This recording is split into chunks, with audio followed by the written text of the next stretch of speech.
I met a gypsy. Sweet. Dean Wilson is finally, after 5 years and 320 something episodes, is finally doing the podcast. Oh man, Jace, it's been a long time. You know, I always wanted to do the podcast. Always wanted to do it. I think you do great work, knowing you for a long time. But I always wanted to come on and tell certain stories and things, but I felt like I was in a situation where the stories that I was going to tell, my team didn't know about. So it was like, I wanted to come on here when I could really just say what I want to say and let loose, have some fun, have some good banter, and just enjoy it, you know? Yeah, let's carry on. Nah, dude, I'm stoked. So should we just like, I've kind of been waiting for a long time. Dude, I've been waiting to do this podcast for so long. Like I think this is going to be a cracker of a podcast. So should we talk about the first time that we met? Do you remember like the 2 week? No, I remember. Carry on? So no, we'll definitely start at that. So first time I met Jace, he stumbled. Yeah, your version will probably be funnier than mine. Well, so it was 2010. I just won Rookie of the Year at the banquet, right? Is this the same as you or no? Yeah. Right. Yeah, so I just won Rookie there. You just won Parla. One Paula, and then I won Rookie of the Year 2010, and we're at the banquet. I'm with my family. And then we're walking through the casino, the Paula Casino, and there's some drunk Australian guy that has no idea how he's getting home, doesn't know where he's staying. And you know, my mom's a sweetheart. You know, she's like, oh, well, just come with us. Just, you know, we got a place for you to stay. And so we rescued you, brought you back to the house, fed you, got some food and water in you. And that was, I think, our first meet there. Yeah, dude. I remember just being fucking so wasted at the casino. I was fine until I was like walking out, and then Kelso from Rockstar gave me like a bunch of shots of Sam Booker or something. Mm-hmm. And then next thing I remember, I'm just in the underground car park at Parla Casino. Yeah. And then, and then I remember like, I remember that I was like laying on your bed and you come in and you're like, what the fuck are you doing, dude? Get out of here. I remember. And then it was good. But the funniest part was I woke up in the morning and I couldn't remember any of this shit. And all I remember was waking up, having no idea where I was. I was just on a couch somewhere. No one was awake yet. And I got up and I had a piss. And I was like looking on the walls at family photos trying to figure out where the fuck I was. I did it in America for like 3 days. Oh, man. And then your mum comes down the stairs and she's like, morning, honey, do you want any breakfast or coffee? And I was like, where the actual fuck am I? And then I finally saw it. And then I finally saw a picture of you. And I was like, no fucking way, man. dude. I already got the tears going. Oh, no. That was the start. Yeah, that was the start. And that was 2010. And then we can go off to MX of Nations. What was that? I think that was a couple weeks after 2010. It was like 2 weeks later. Right. So I knew. Do you remember the? Do you remember going through Jack in the Box in the morning after that? No. After Apollo? Dude, we went through Nations. After that morning, you were dropping me off back at Walter's house. Remember we went on the lake for the day? And, I do remember that. And then so we went through Jack in the Box for breakfast in the morning, and you ordered the food, and then the chick at the drive-thru was like, that'll be $9.95, ma'am. And I just fucking lost my shit. Yeah, I had a hard time. My voice wasn't too deep for a long period of time. It still isn't. It's gotten a bit better, but oh man, how do you think I felt when I was racing? I was like, when the main event, I'm like, yeah, it was a good race out there. And, I was like, hey, what do you do though, right? Hey, I can't do nothing about it. But the funny thing is like, remember when you used to leave voicemails on your phone? I used to be like, yeah. Hey, this is Dean's phone. Put on this big heavy voice. leave a voicemail. But no, that was funny. So yeah, that was when I first met you, Paula, 2010, and then we went to MX of Nations in Colorado. I rode which for was Team your debut. GB. Yeah. Well, I rode for debut Team for Great Canada. Britain and Yeah, debut for Team Great Britain, but I rode for Canada the year before, but I was still an amateur. So I rode for Great Britain in 2010. And so I remember it was Friday, and you and Walters, and there was a big crew of yous, and yous all went out that night on Friday. And me being a good boy, I was in bed, and I had qualifying the next day. But yous were with some girls, and I was like, oh man. And I was with Bogle. Justin was staying with me for the weekend. So I was a bit of a menace back then, and so I was like, Justin, let's go out there. Let's go check it out. Like, we were not drinking or nothing. We're just gonna go out, check out the scenes. And so we go out. It's the night before MXON Nations. Like, such a dumb idea. So we go out, and we're going out the hotel, and we go to walk through the lobby, and Mitch is there drinking beer in the lobby. I'm like, oh no, we can't go out here. So we take the fire exit. We go down the fire exit, take the back door, and then we're off. So we go and we meet yous down there, and we're like in a club, and we're just checking it out, and like we're just vibing, we're having a good time, and I don't know, it got late. That's all I know, and it's quite funny. I held the story for a long time. I never told anyone this story, and then everything was good. I was going to make it fine. Obviously, I wasn't drinking or anything, but it was late. It was like 1 or 2 in the morning. I'm driving all you drunk people back. And then I passed this cop, remember? And then Walters is like, oh, you're good, bro. You're good. He's like, don't even worry about it. Right as he says that, the cop lights me up. Thank God, obviously, I wasn't drinking. I'm like, first thing that comes to my mind is my mom and dad are going to kill me. I'm like, I'm dead. So I'm sweating it. I got a ticket for speeding. It was like 10 over or something. And I'm like, oh, how am I going to tell them this one? So yeah, next day was qualifier. Come out the start, got pushed off. Rear wheel got wrapped up in that green fence. Remember that? Yeah. And I DNF'd the qualifier. And I'm like, this is what I get for being an idiot all weekend. Like, this is what I get. So anyways, race day comes, and I actually rode really good on race day. We got P4 overall, but I rode well, good enough to spell the news to my mom. Do you remember? We're sitting underneath the Alpine Star.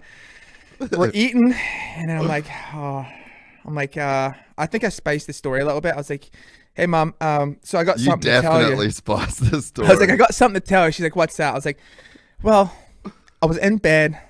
Jace calls me, and he was drunk and he picked up. So me being the nice guy I am, I went into town and picked him up. Drove back, and I got a speeding ticket. And then I think she was quite upset. And then when she found out what time it was, she was really upset. But hey, that's what makes the good stories, Hey, and Jay, the things I did for you. Sitting there.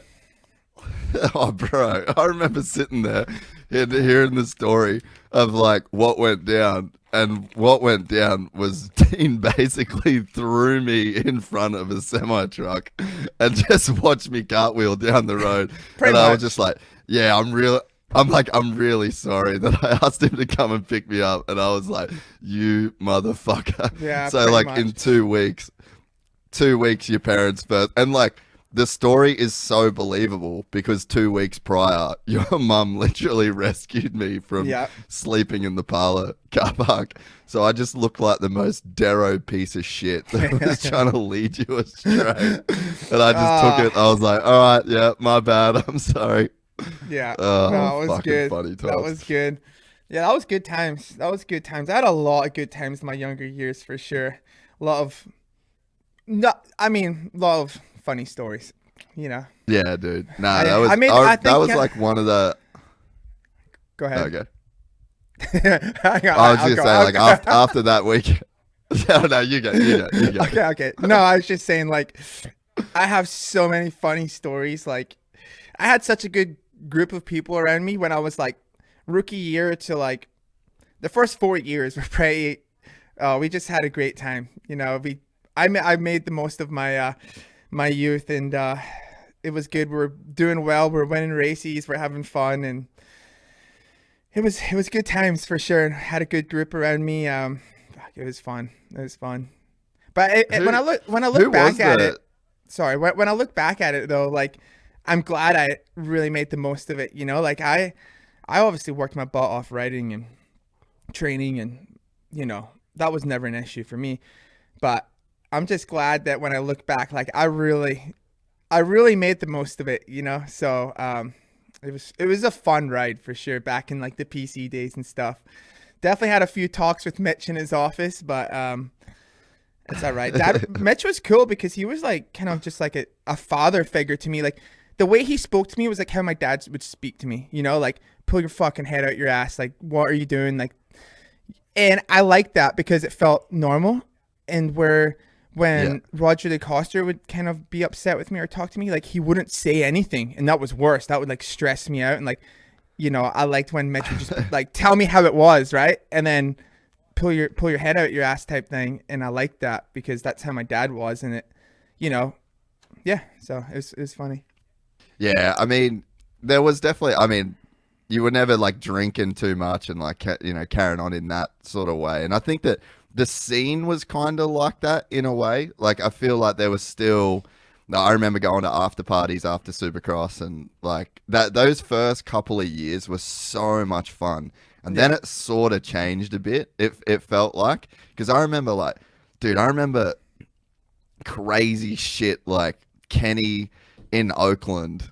Like, I won't fully tell the story, but like Kenny was like blind in Oakland one time, and I was like chasing him around Oakland when he's still in the lights class. He's smoking everybody. Mm-hmm. And then after the races, like he's just absolutely fucking going. I don't know if I would like to go out in Oakland.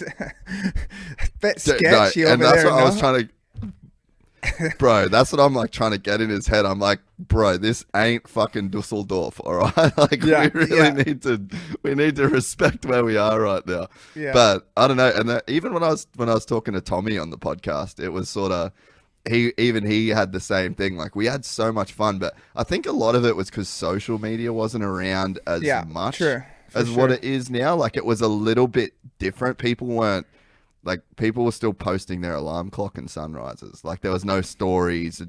I don't know. The vibe was different, and it felt like people were down to kind of party a little bit at least. Right. Yeah. I mean, I wasn't like really a massive party guy, but I loved to go out, and I had one thing on my mind. You know what I mean? I was just young and hungry. And I'll never forget 2010. It was my rookie year, so I was 18, and PC went 1 through 4 at Vegas, and I actually should have won that race. I went from like 4th to 2nd. Last lap, I went 2nd back to 4th, but PC boys are over the moon. They won West Coast and East Coast, I think, with Weimer and Purcell. I'm pretty sure. And then it was me and Hanny. So we went 1 through 4, and then the team is just over the moon. Such a good year for them. And then, so I'm 18, rookie year. I'm like, oh, I'm going to this monster party. Like, I didn't even know how I was going to get in, but I was a man on a mission to get into this thing. So we get there, and then I'm with my cousin and stuff, who's from Scotland, and with some family, and I'm standing outside the door, and I'm just sussing the situation, you know. I'm 18, I've got my chain on, my monster hat, I got my True Religions on, like, I'm ready to rock. And the team's just like, they were just on a sweet one. So I remember I'm like kind of watching the door guys, and they're checking IDs. I'm like, oh, fuck. I'm like, how am I going to make this happen? So I remember there's like a group, like Chad Reed and Ash from Monster and everyone, like there was a pack of them, and I just weaseled my way into the middle of it, and just, you know, it kind of got a little like clustered and crazy, and I got into the party. And I remember I was just in there dancing up a storm, like pretty much first time in a nightclub in Vegas, had a good night of racing, dancing with all the monster chicks, this and that. I'm just like, oh, I'll never forget that night. Tommy was there, everyone was there. It was just, I'll never forget that. That was so funny. But that was just good times back then. And there's always like a group around you that's a little bit older than you that can like kind of mentor you, like Tommy.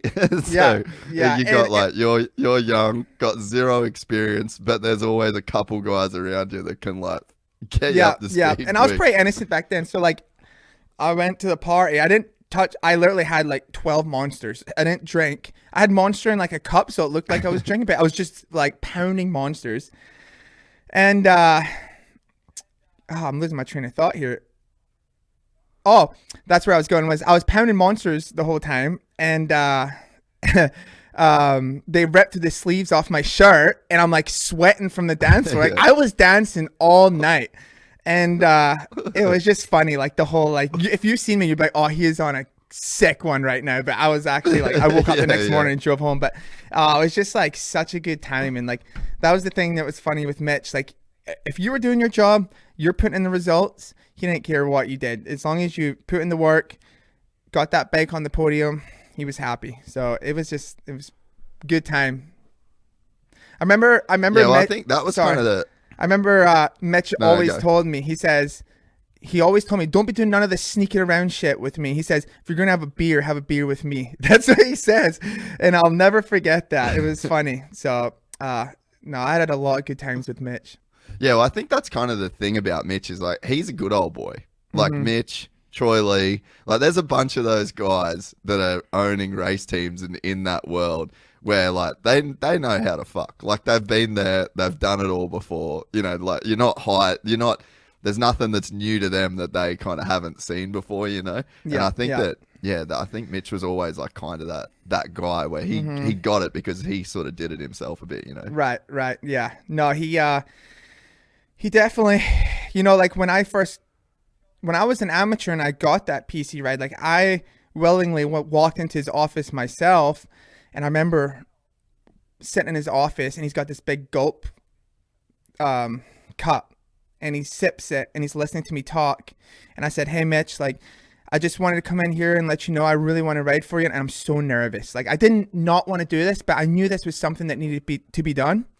Because I was killing it all amateurs. I was winning everything in 2009. And I was like, I'll do whatever it takes to be on your team. You know, just give me the chance. And he grabs his cup and he puts it down and he just does this. And then I'm like, are you going to say something? And he's just like staring at me. I was like, yeah, so pretty much that's just what I came to say. And then he goes, takes another sip, hasn't said a word. Like it's so, you could hear a pen drop in this room, and I am sweating profusely. I'm like, dude, is this fucking guy going to say something? Like, and he just says, all right, well, thanks for coming in. I'm just like, dude, I'm walking out there like, fuck, I don't even know how that went. Did that go good? Did that go bad? But the moral of the story was I went in there, right? And I told him that I really like riding for PC was my dream come true. Like I grew up watching RV, Townley, all those guys. I was like, that's the bike I want to be on. That's the team I want to be on. I had other offers from teams, but the PC era was like, remember back then, they were just. Yeah, you were in it, bro. Yeah, they were annihilating everyone. So when I finally got that call, it was just like, oh my God, it was a dream come true. It was sick. I'll never forget signing that first contract, and it was pretty cool. Cool experience for sure, and yeah, dream come true. So it was cool. Did he call you when you got the ride? He called you to tell you had the ride. Yeah, I'm pretty sure. My agent Tony Gardia at the time, he I think called me and said I had the ride, but it was like up to me. It's between me and Ryan Marias. So it was kind of tough because I think Marias had a really good year in 2009. So like, you know, then a rookie coming up, but I ended up getting it, but. The thing was, it's so different now compared to how it was then. Like when I signed my contract, I think it was almost November. I'm sweating it. I'm like, if I don't get this ride, like all the other rides I've been offered are pretty much gone. Yeah. I put all my eggs in that basket, and then I'm just like stressing, like, am I gonna get this ride? And then I getting it. Now all the kids are like signed when they're on super minis, and I don't know, like that. Yeah. The only guy I think that kind of had the early ride was Barsha with Geico. But other than that, it was like I had to really work for that ride, and it kept me on my toes all the way to the, you know, better end. So yeah, a lot different now for sure. That's probably one of the things that like just I've never thought about it in that way, but like when you explain that story, it sort of seems like that was Mitch's way to like really get people like committed and like interested, and like you said, it kept you on your toes till the 12th hour. So it's just like, I need to be, but if you sign a deal at 14 with Pro Circuit, you like think about what you miss in those years of like that, almost like the anxiety of like needing to perform and like, I'm sure that gets a lot out of a person than if you give them a ride at the younger age. I mean, there's probably like a pros and cons list that you could make where, you know, oh, you get more time on the bike, you get blah, blah, blah. But there's got to be something about like hunger that you get, and like you said, all your eggs are in that one basket. And then I'm sure when you got that ride, like you took it crazy serious. Oh yeah, no, that was the thing. Like 2009, it was like, okay, this is the year to make this happen and try and get on Mitch's team. And it was funny because Mitch would be at the tracks with his guys during the outdoors. And God, I hate when people do this to me. But I was that little annoying rider hopping in behind the PC guys. I'm like, I'm showing Mitch, like I can hang with these boys. And I used to do it behind Ratchery all the time. And it was funny. But yeah, it was like, dude, it kept me hungry. I knew myself, it's between me or Baggett, right? I had to beat Baggett. And that year I did. And it was just like, he didn't get the ride the first year like I did, but he got it the next year.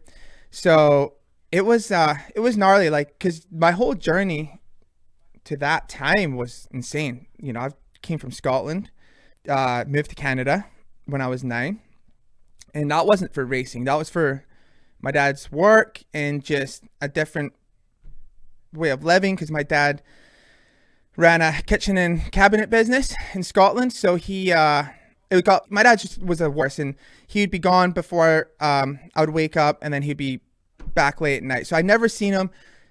Things got a little tough on the family, so they made a change to Canada, and they had the passports. So it was an easy move because he worked there previously.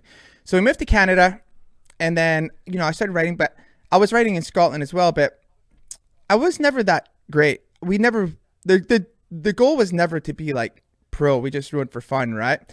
But where I started really getting better was the winters were so cold in Canada, we would come to California, and it started off with a couple weeks in the winter. And then the next year it was a couple months. And then I'm racing, and it's like, I'm really starting to, get a lot better. So once I just started getting better and better, you know, we took it more seriously. And where things changed is in 2006, Dave Gowland gave me my first Team Green ride. And then from there, you know, I just moved up the ranks, right? It was 8.5s, and then super mini, and then schoolboy, B class, A class, Mitch. So it's like just a big stepping stone, but I was never the winning guy. So that always kept me hungry. I was always working, and I wasn't the fastest guy. So you were just saying that basically like the big sacrifice was your parents moving from Scotland to Canada?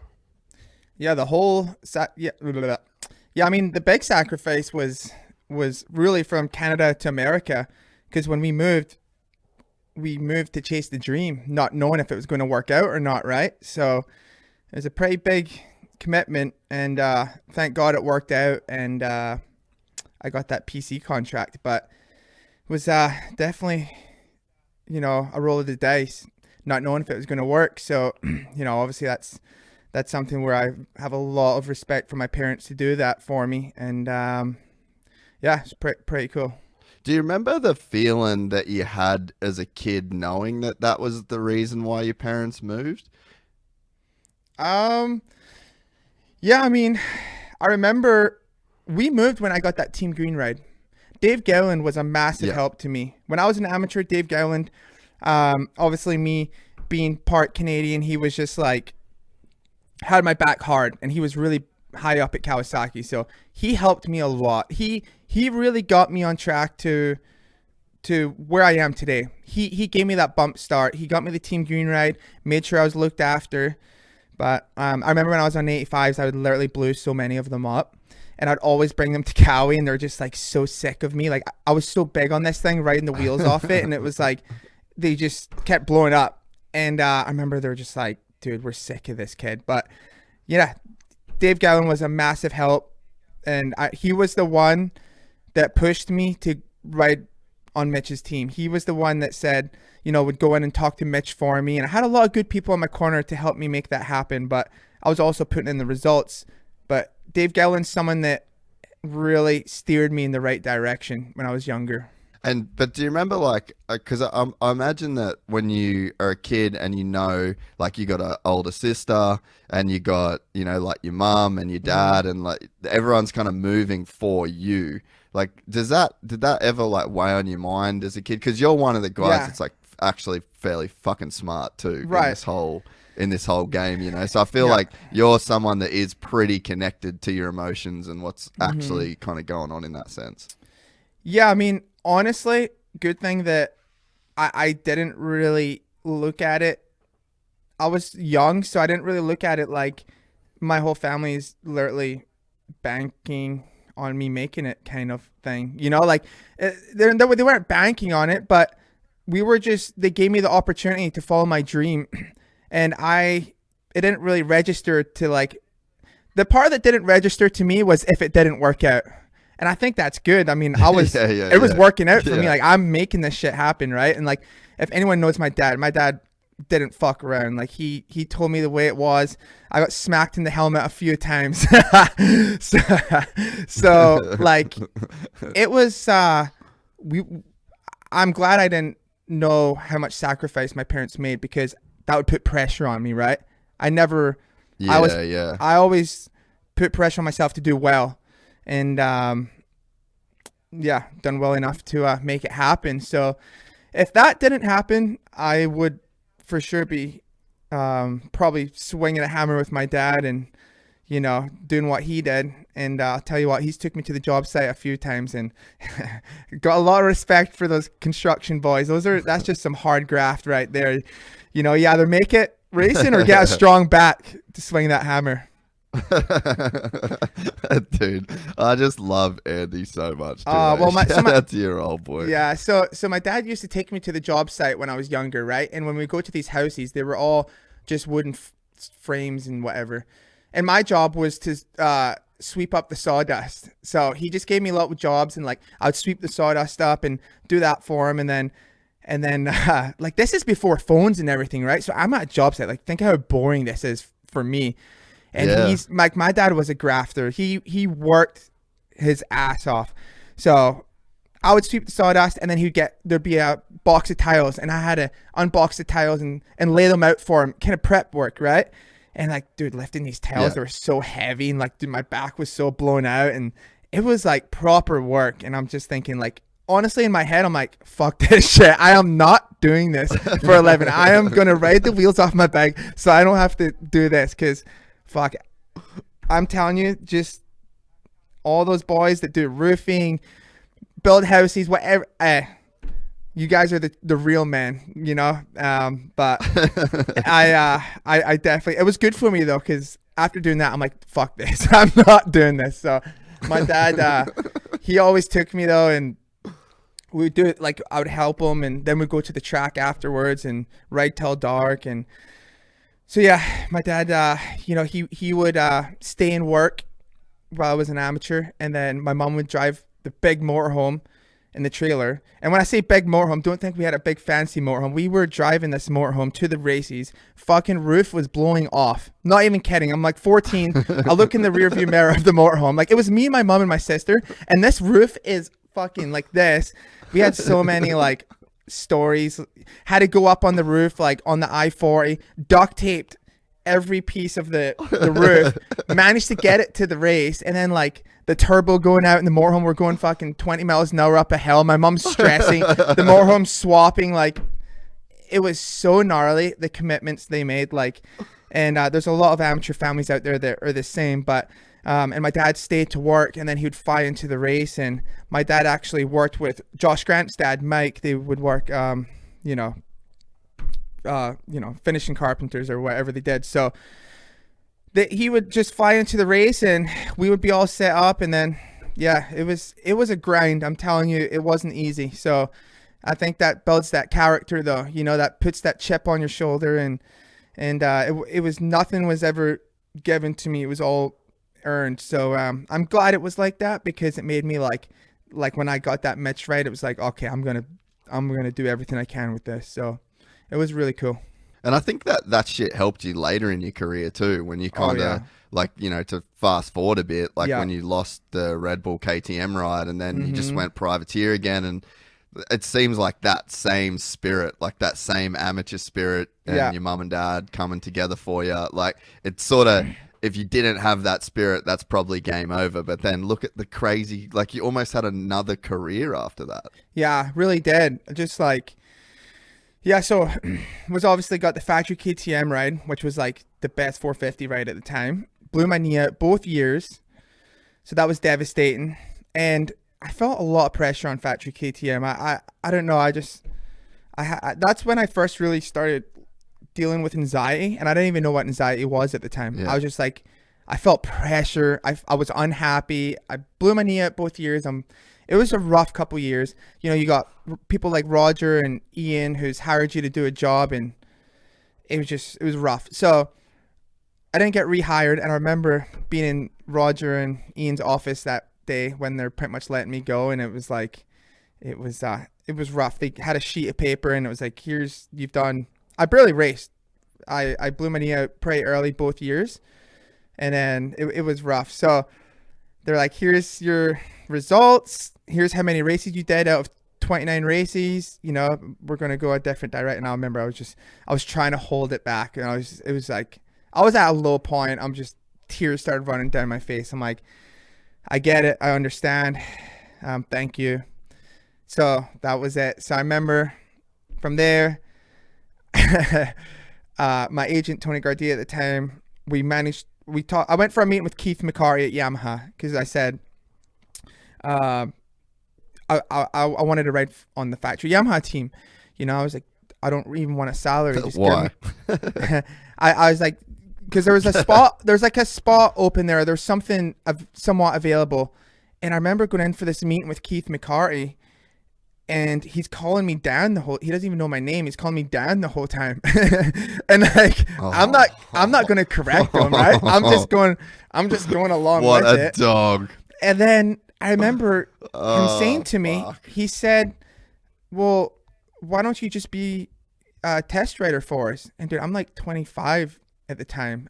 I felt like I just shot to the heart. Like, am I at the stage where I'm a test rider already? Like, I'm in this meeting because I want to ride for your factory team. And I don't know, this meeting went so weird. It went so weird. I was just like, man, I'm coming in here to ride for your factory Yamaha team. Like, and he's like, well, let's just get you a few bikes and we'll get you on a contingency program. I'm like, holy fuck, this is a long ways from factory Red Bull KTM, you know? I was like, all right, I got to start somewhere. Yeah. So got a couple Yamahas, and you know what? Even though I wasn't on the factory team, like, he actually looked after me well. He gave me a good bonus program for top 10s.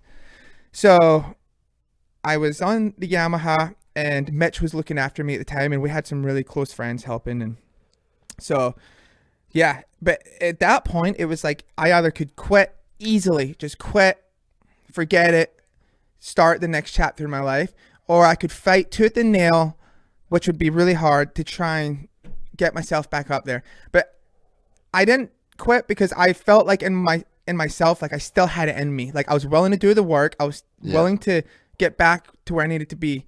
So, and I still trusted that I could do it. If you don't really believe you can do it, I don't know, but I believe I could. So I did 3 or 4 races on this Yamaha, and then this is when Purcell don't know what was going on with him in Supercross, and they were having some problems, and he got let go.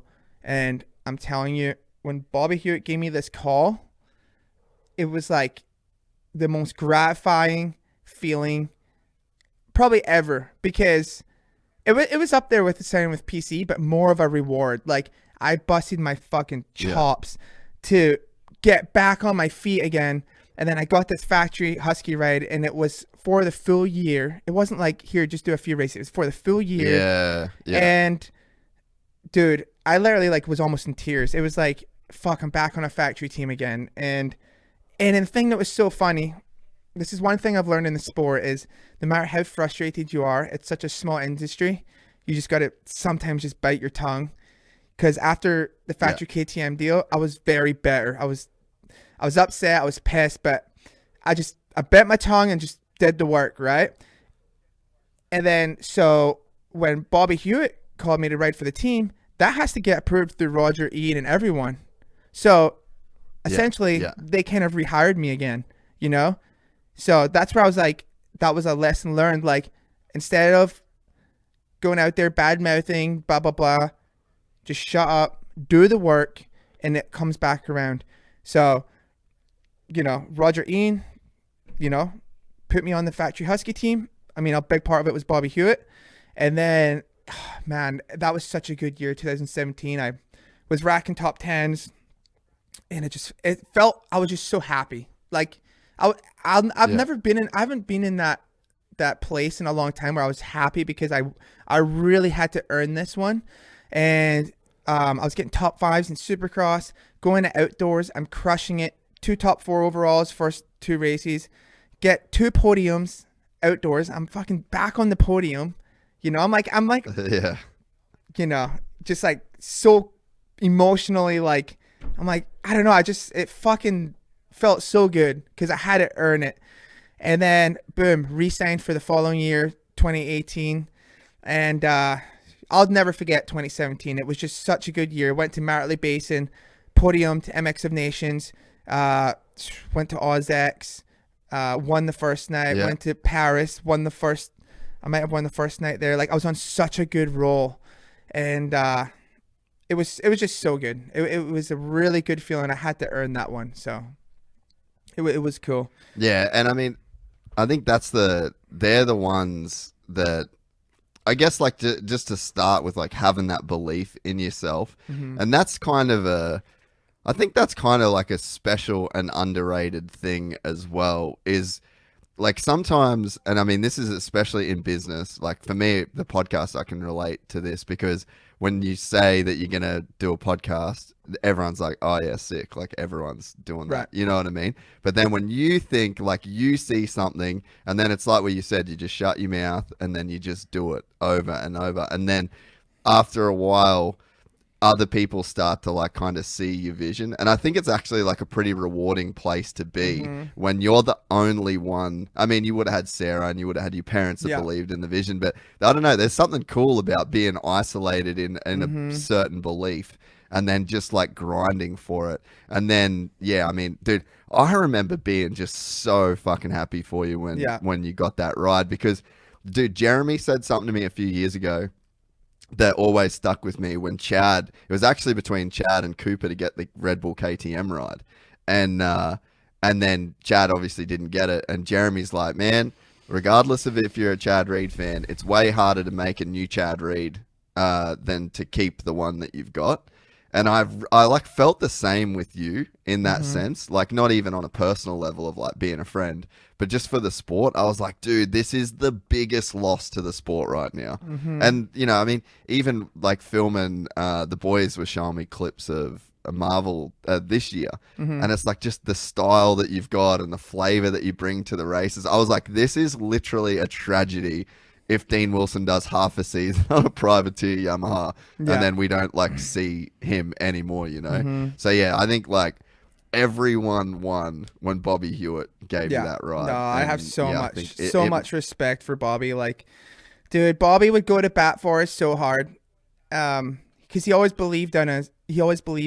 And, Bobby was, really good. And like, also what made that year so good was the team chemistry. Like, dude, I got on this team and I think, I think I got on this team and I felt like I could be myself again. Dude, we would talk the shit. We would be laughing. Like we had Scuba on there. Mohead was my mechanic. Like the whole, like we just worked so good as a team. Like even as Jason, like 2017 was probably our funnest year. And Jason brought a lot of fun back into my racing too. Because the 2 years before that was very serious and I was kind of got depressed and obviously I blew my knee out both years and, you know, I earned my way back on the Husky team and then me and Jason are riding together and, you know, we're still like after the races, sometimes we'll go out and have a few drinks and like, I'm like, damn, Jason's like, he's kind of like how I was, like he still likes to enjoy himself, but he's still like, it's funny, like, I will talk to random people that don't know Jason. And like, they were like, oh man, Jason Anderson's getting drug tested. Like, you know, cause the whole team fried thing. Cause you know, at the races, they drug test. And I'm like, dude, Jason is literally one of the hardest workers. Like, he doesn't post about it. He doesn't talk about it.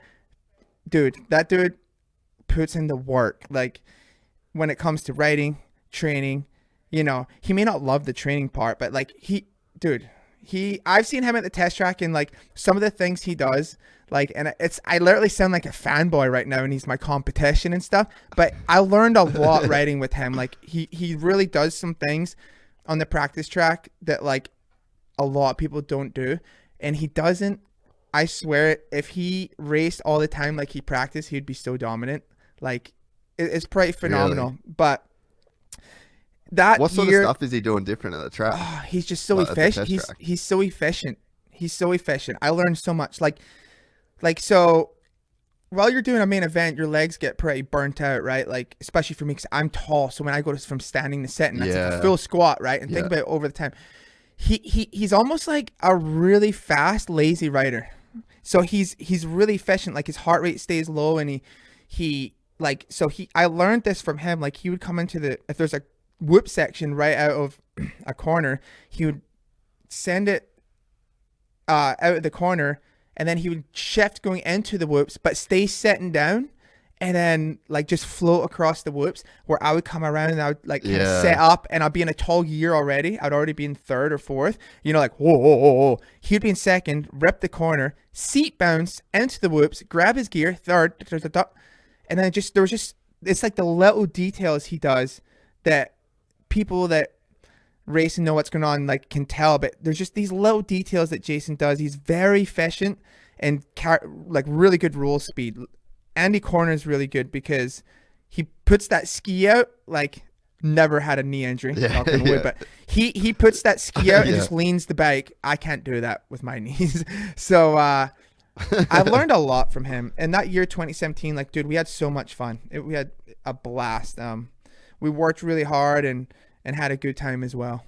I think just the way that Ando carries himself too, like, and I think that's probably why like media dudes talked a lot of shit on him, and like people in general didn't like him, because he has like this cool guy attitude. Like, that's what it kind of, if you didn't know him, that's what you'd look and you'd see, like, oh fuck, he just thinks he's like the coolest cunt in the world.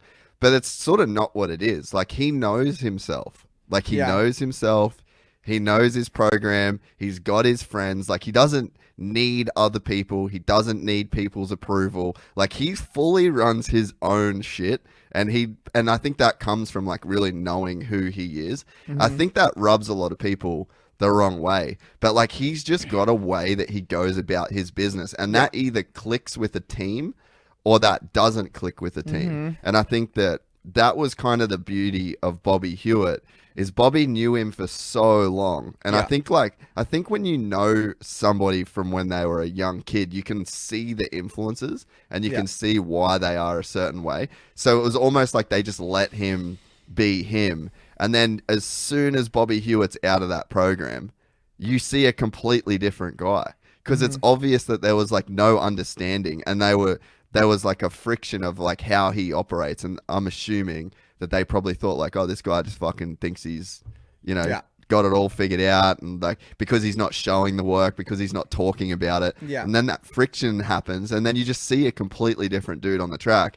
And then he goes to Cowie, and I'm assuming that by the time he gets to Cowie, it's like a take it or leave it. Like, this is who I am. Yeah. This is how I'm going to fucking be. You know what I mean? And then they're like, cool, dude, you do whatever. And then he has some early success. And then the team's like, all right, fuck, maybe we just keep doing this. So I think that when a guy feels fully comfortable to just like do shit the way that they want to do it, if the results are there, like, that's when you get the best out of a person. Yeah, no, for sure. I totally agree.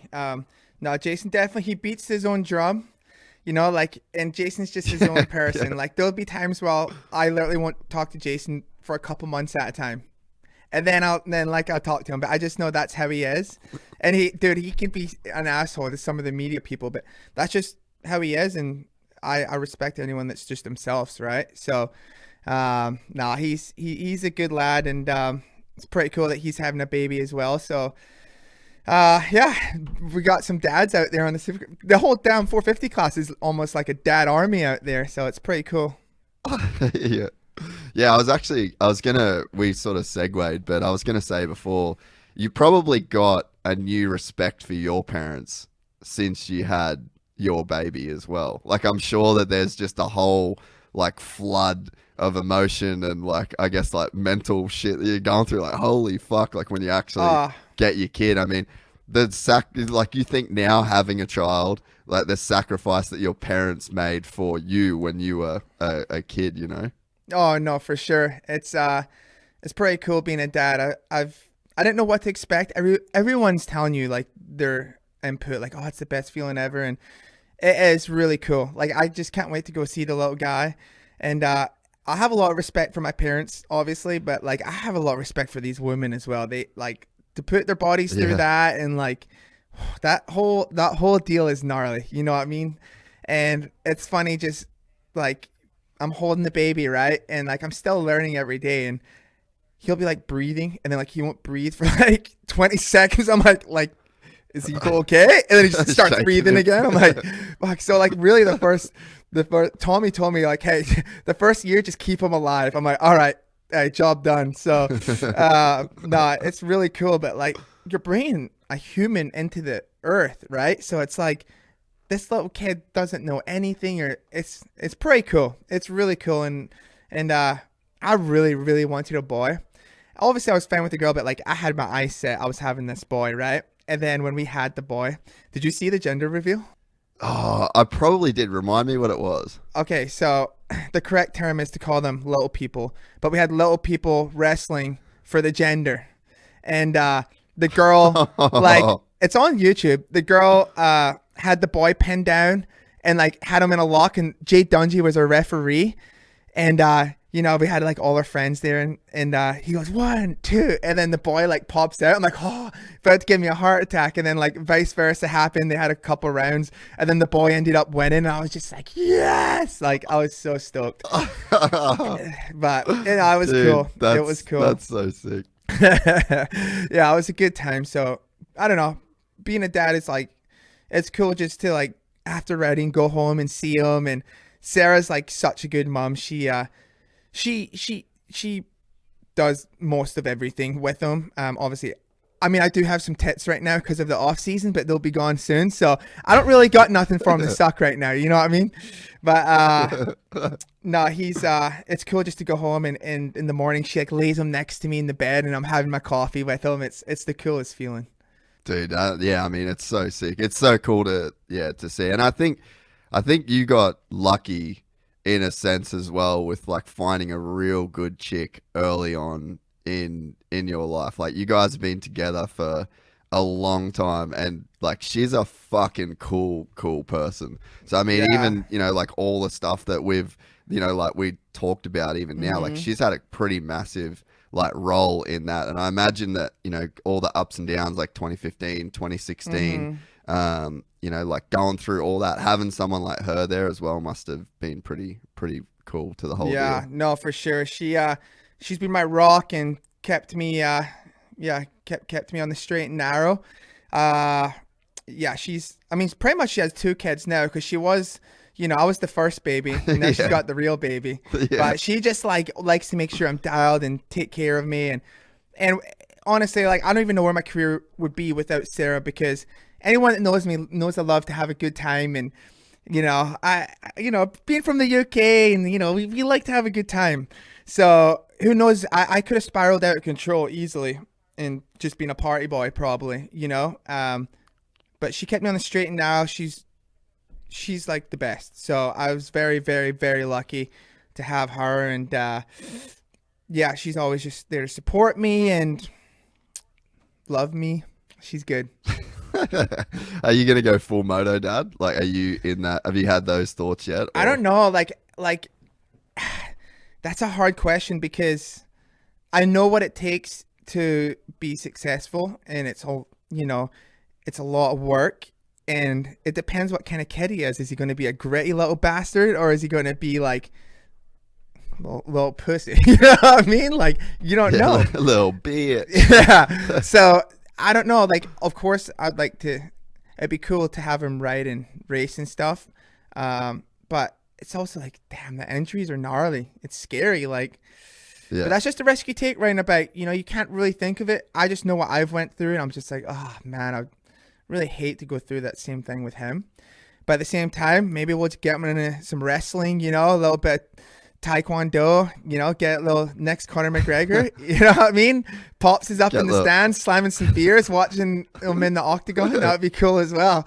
So who knows? Like, it's, you can't, like, I don't know, you can't really predict it, but we'll see how he is. But whatever it is, I'll make sure he's a polite, well-mannered kid. I just feel like kids these days, they just, like, a lot of them just don't have manners, or like, just, I guess I'm almost like brought up old school, but my mom and dad, like, they were so hard on me with manners, and, like, you know, just the general, like, open a door for your elders, all that crap. Like, I just feel like the generation now is it's a lot different, and my kid's going to be disciplined for sure. Yeah, I think it's hard. I think about it all the time, because all of the shit that made me who I am today, and I'd say like any of the successes that I've had in my life, have all been from shit that at one point I literally fucking hated my father for. Exactly. Exactly. Like, couldn't have said it better. So it's like, what's the balance between being an absolute piece of shit to your kid in their eyes in the moment, to then them figuring out at like 28, oh fuck, my dad was right about all that shit.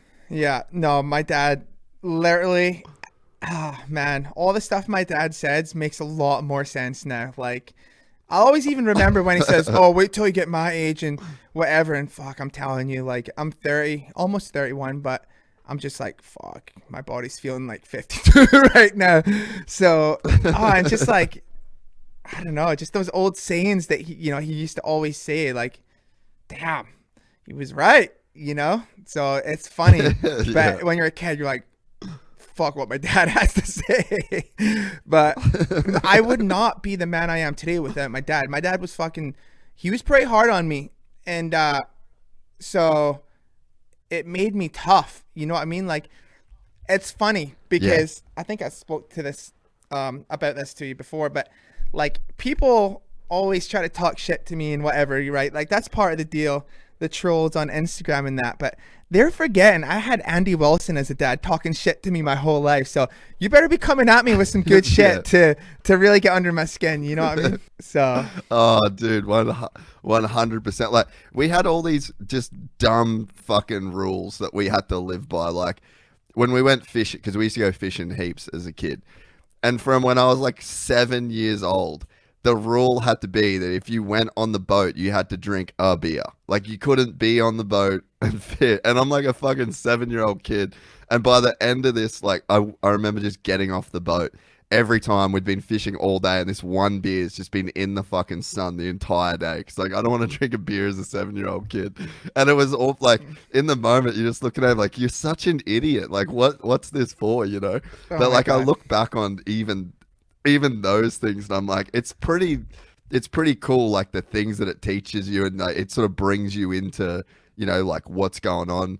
I think that there's so much like about when we grew up too, where, you know, like you said, you didn't have a phone when you were like working at your old boys, so you kind of like had to be amongst the crew. Like, there's a point where you're just in the group, and I reckon that's what's kind of missing nowadays, is that when people are in a group, they can kind of be in their own world and like just fully do their own thing.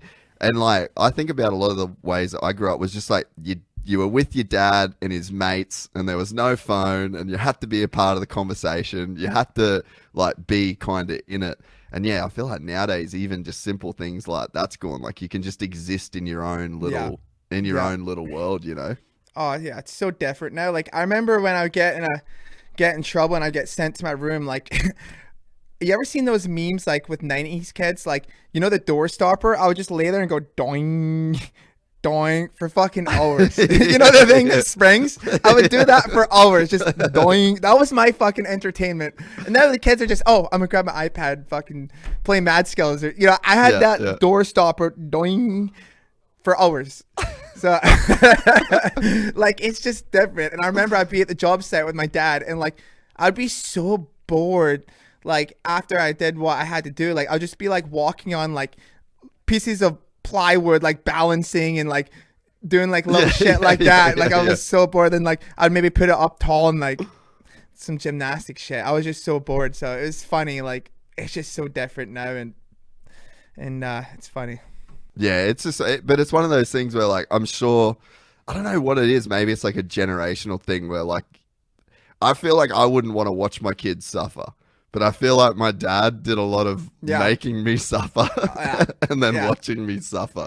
So it's like, how do you fucking have that balance? Like when you obviously don't want to see your kid go through that, but like, I don't know, maybe they just knew more than we did. And maybe, I don't know, I think it kind of went wrong. They have to suffer. They have to suffer. That's what builds character and makes them tough and toughens up their skin. You know what I mean? Like, I think I suffer every day almost, you know, like not every day, but like today, I haven't mentioned this, but Davey Millsaps is working with me right now, and I had to do a 20 lapper. And dude, I haven't done a 20 lapper. I did one at Melbourne Supercross, which I wasn't near ready for. And I'm just like, oh, fuck. But you got to do those things that you don't want to do to take those steps forward. You know what I mean? So like now that I've done a 20, the next one's going to be easier. Then the next one after that's going to be easier. But like, you gotta like suffer to progress forward. Like that's just part of it. I feel like, you know, dude, that's a big thing of like just success in life in general. Like I'm about to move and I don't want to fucking move. Like I love my life here. I love all of the shit that I got going on. I got this routine and it's like, I'm literally flying tomorrow, not wanting to go, but I'm like, I just need to fucking suffer through this. Like I feel like there's another level out there. I feel like there's another place that I could get to, and it just takes a fucking grind. And it's funny when you said before that you still felt like you had it in you to like do the work and to like, I was actually talking to Jay Reinenberg about it, and like that's literally what I said to him. I was like, man, honestly, I just feel like I've got a level of uncomfortability in me that I can bear for like another few years. Like I'm down to just fucking struggle for a few more years before I maybe cruise a tiny bit. And that's what, like, you just can't have nowadays it feels like you almost can't have anything good without dealing with like so much fucking suffering before the good thing happens. Well, I think that was like, and that's a moto career. Yeah, no, I think that goes back to when in 2017 when I told that whole story. Like I suffered so much to get to that point, to get back on a factory team. Like that's why it was so rewarding, right? But it's just like I was, you know, listening to Joe Rogan here and there, and he says the same thing. Like you gotta suffer and do the shit you don't want to do to move forward, and it's 100% true, 100%. You know. So what was the whole, like when Bobby did leave the team, like that the vibe changed? Like you obviously stayed there for a little bit after. Like, what was that whole deal to go through? Like, obviously, it was pretty bad on Ando, but I mean, it seems like the team really, it kind of it's tough. It did a dive for a bit.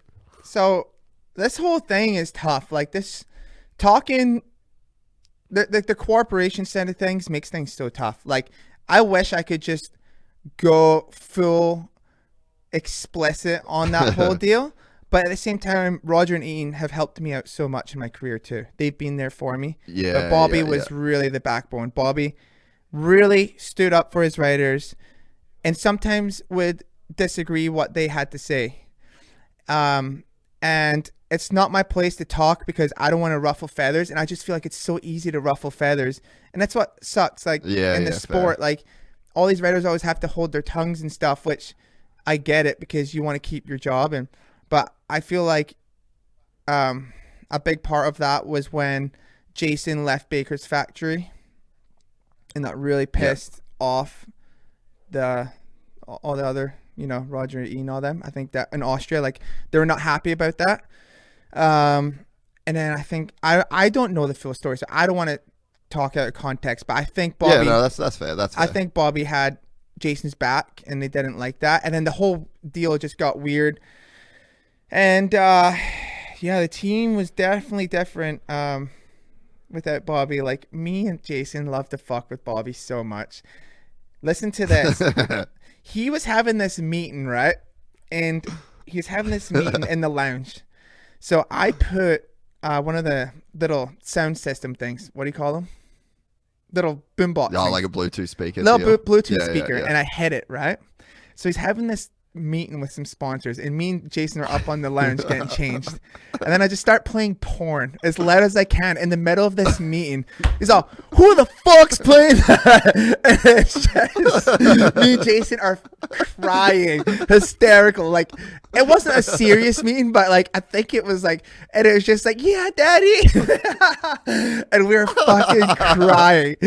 And just like shit like that. And Bobby could take it. Like, he'd be like, you stupid motherfuckers, and all this. And we're just laughing. And like, Bobby was just, he was awesome. And yeah, we definitely missed him when he was gone.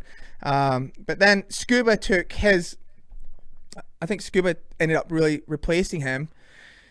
And Scuba was really good. I really enjoyed working with Scuba. I still have a really good relationship with him. He always had my back really hard, and yeah, he was really good. Yeah, I think the thing, like, yeah, Scuba's a G 100%, and Nate Ramsey as well, G. But if you don't have ownership in the team, you can't push back. So I think that's probably, it's not like I guess it went from Bobby and the vibe was the way it was, and then it went to Scuba and the vibe was different because it was Scuba. Mm-hmm. It's not that it was Scuba, it was that Scuba doesn't own the team in the way that Bobby had like a level of ownership. So I think it's the ownership that fucks with it. Right. It just gets very political and corporate, and it's like, same, like I said, I get it because KTM, Husky, Gas, like it's a big corporation, blah, blah, blah. But same thing, Scuba really had our backs, and he always was there trying to rehire me and this and that. And yeah, and then I remember when last year when we were at Anaheim, he's like, yeah, I'm going to be leaving. I'm like, what? I was like shocked. And it was just, it was gnarly. So then they got Nate Ramsey, who Nate was really cool. I enjoyed working with Nate, but I definitely noticed the difference. Once Scuba left, the team was not the same. I feel like Nate kind of said and did more, you know, if Roger and Ian told Nate something, it'd be yes, sir. It wouldn't be, I don't know if that, you know, and I could just, there was just, the vibe changed a lot.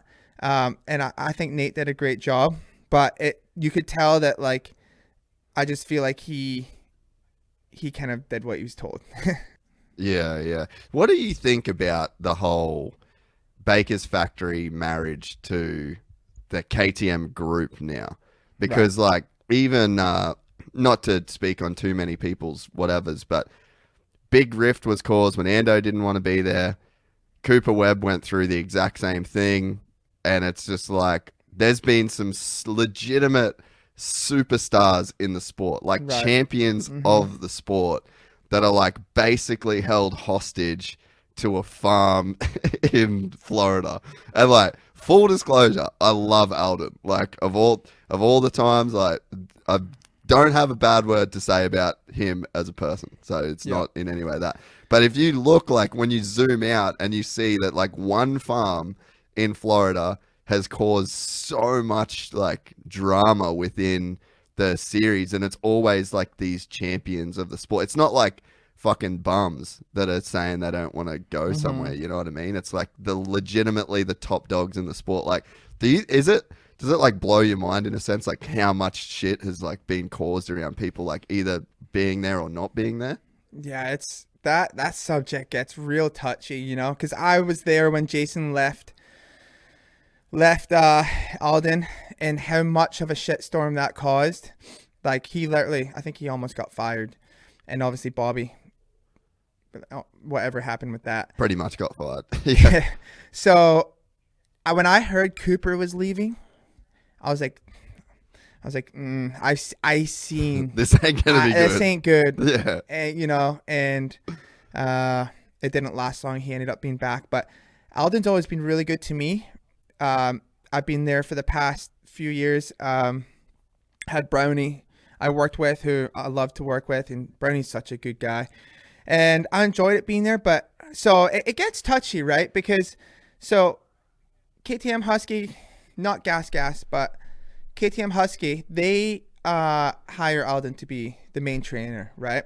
So they're spending a lot of money for that. So when you sign your contract, it says you have to train with at the Baker's factory.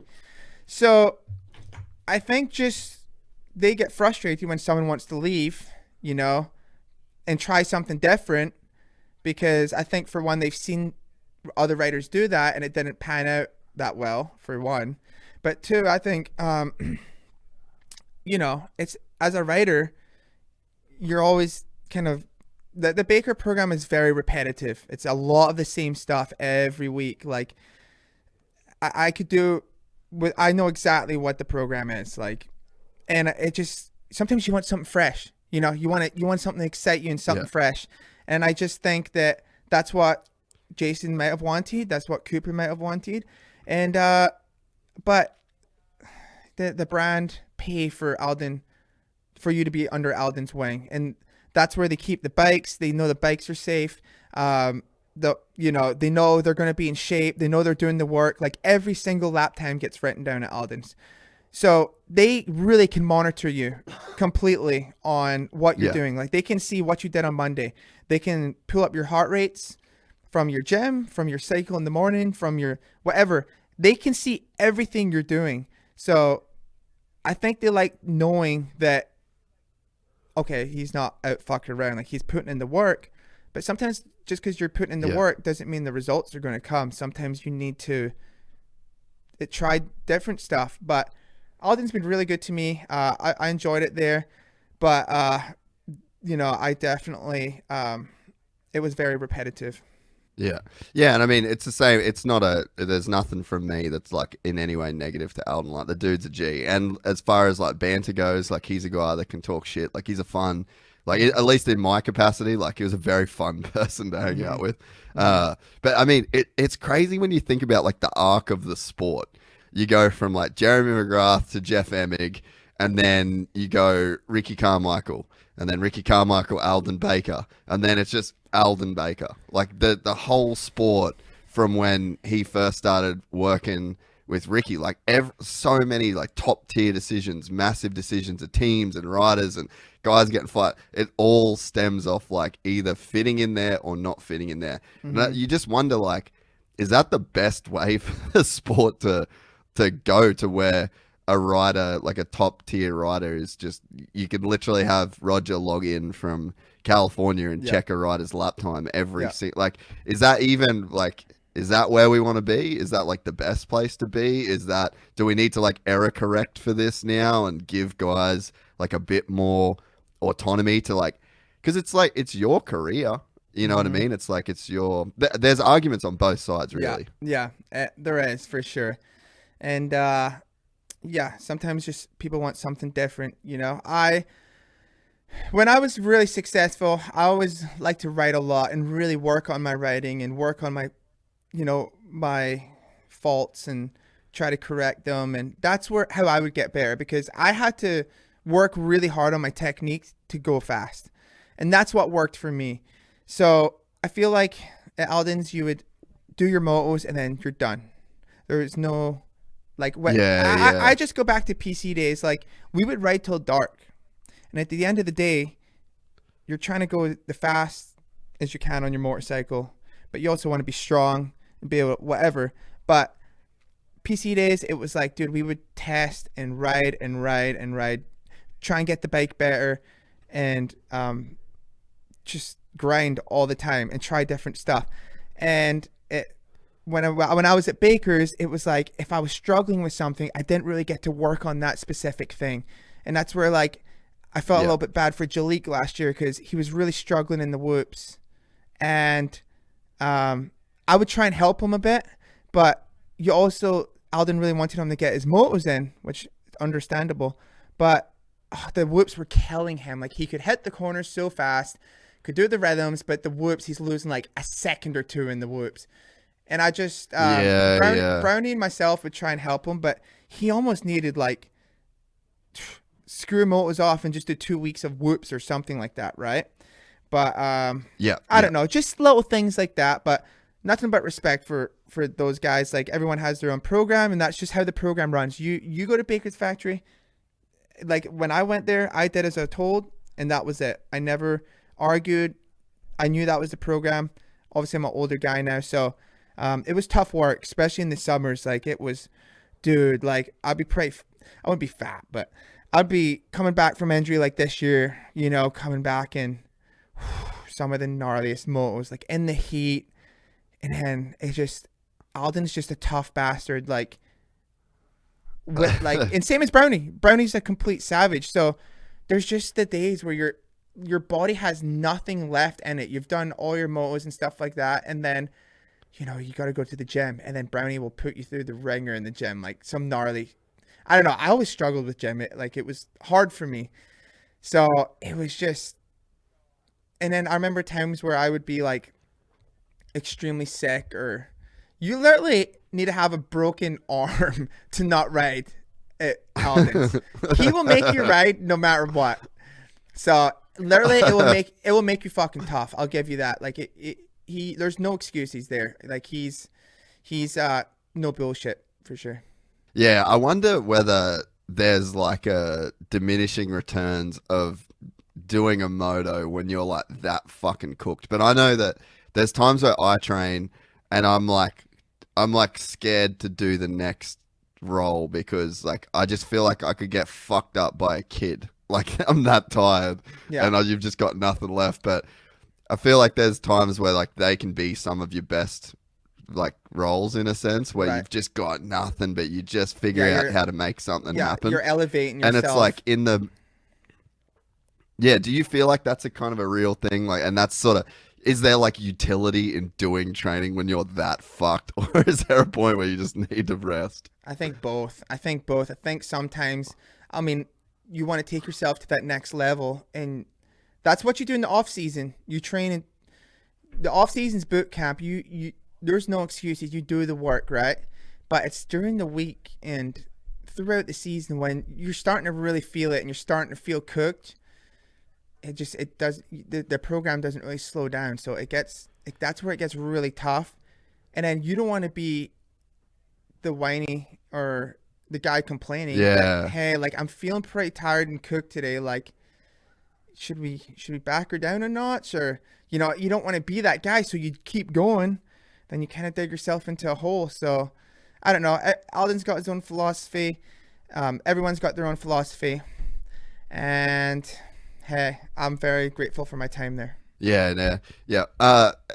What do you think, like, where are we at in terms of doing so many races and the level? Like, because it's one thought that I had with Hill, and I've spoke about it before, but the whole World Supercross thing, it's kind of like the opposite of the AMA in the sense that like you can't just get on a flight, be back at the Baker's factory on Monday and be grinding till Thursday and then get on a flight, race Saturday, get on a flight, back Monday. Like you can't do it because you fly in, you'll get in on a Monday, you've got media, like there's no tracks around, you just can't do the same grind. Like, but does it feel different as a rider? Like, do you think that you need to be on the track 4 days in a row before? Because it's really the only professional, like, racing sport where you guys are exposed to the risk just every single day. And, I mean, I think about, like, to say that I was scared to roll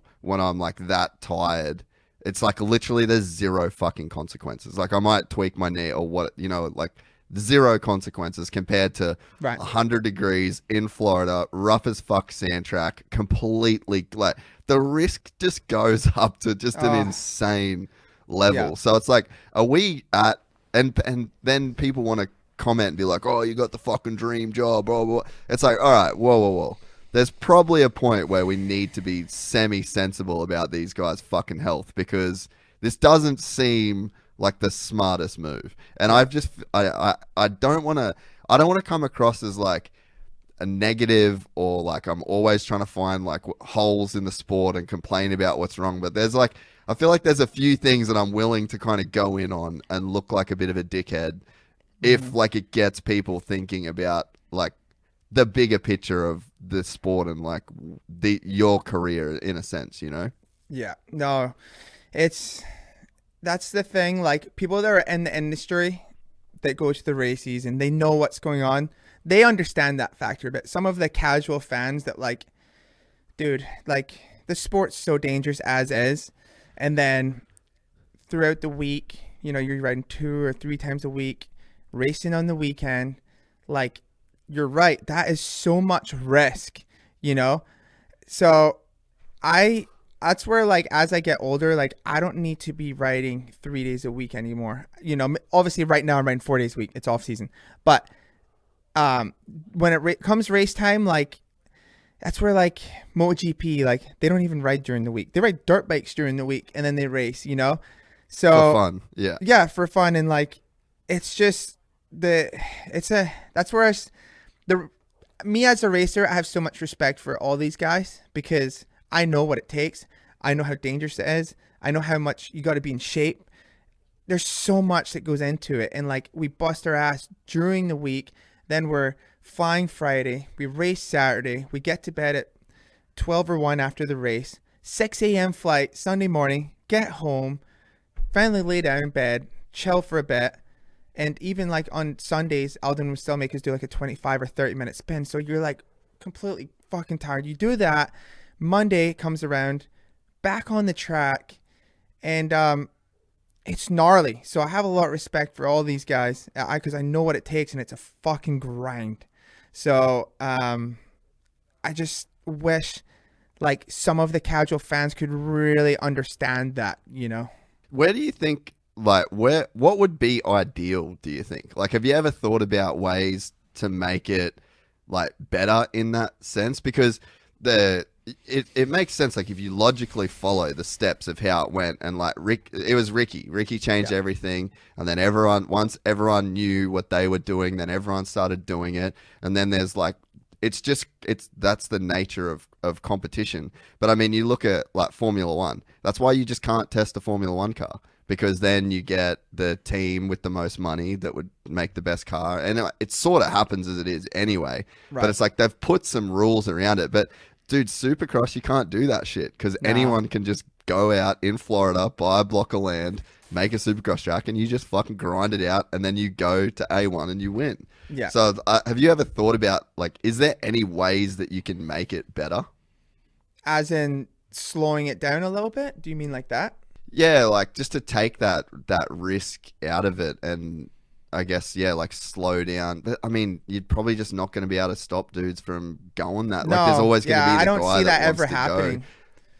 Yeah, I don't see that ever happening. Just not in our sport. There's just it wouldn't happen. It's just kind of going to go the way it is right now.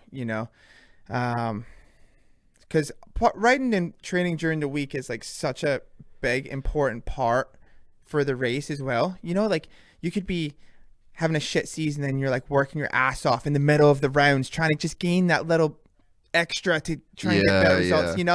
So it's that will never that part will always be part of our sport where we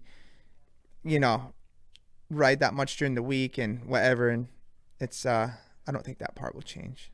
Is it too many races then, do you think? Like, what would be the thing that would, like, as a rider, like, make it easier to manage? Right. And because I think it'd probably give people, like, longer careers and shit like that. Because, dude, what other sport do you see guys retiring at 26, 27 and then just being, like, done? Mm-hmm.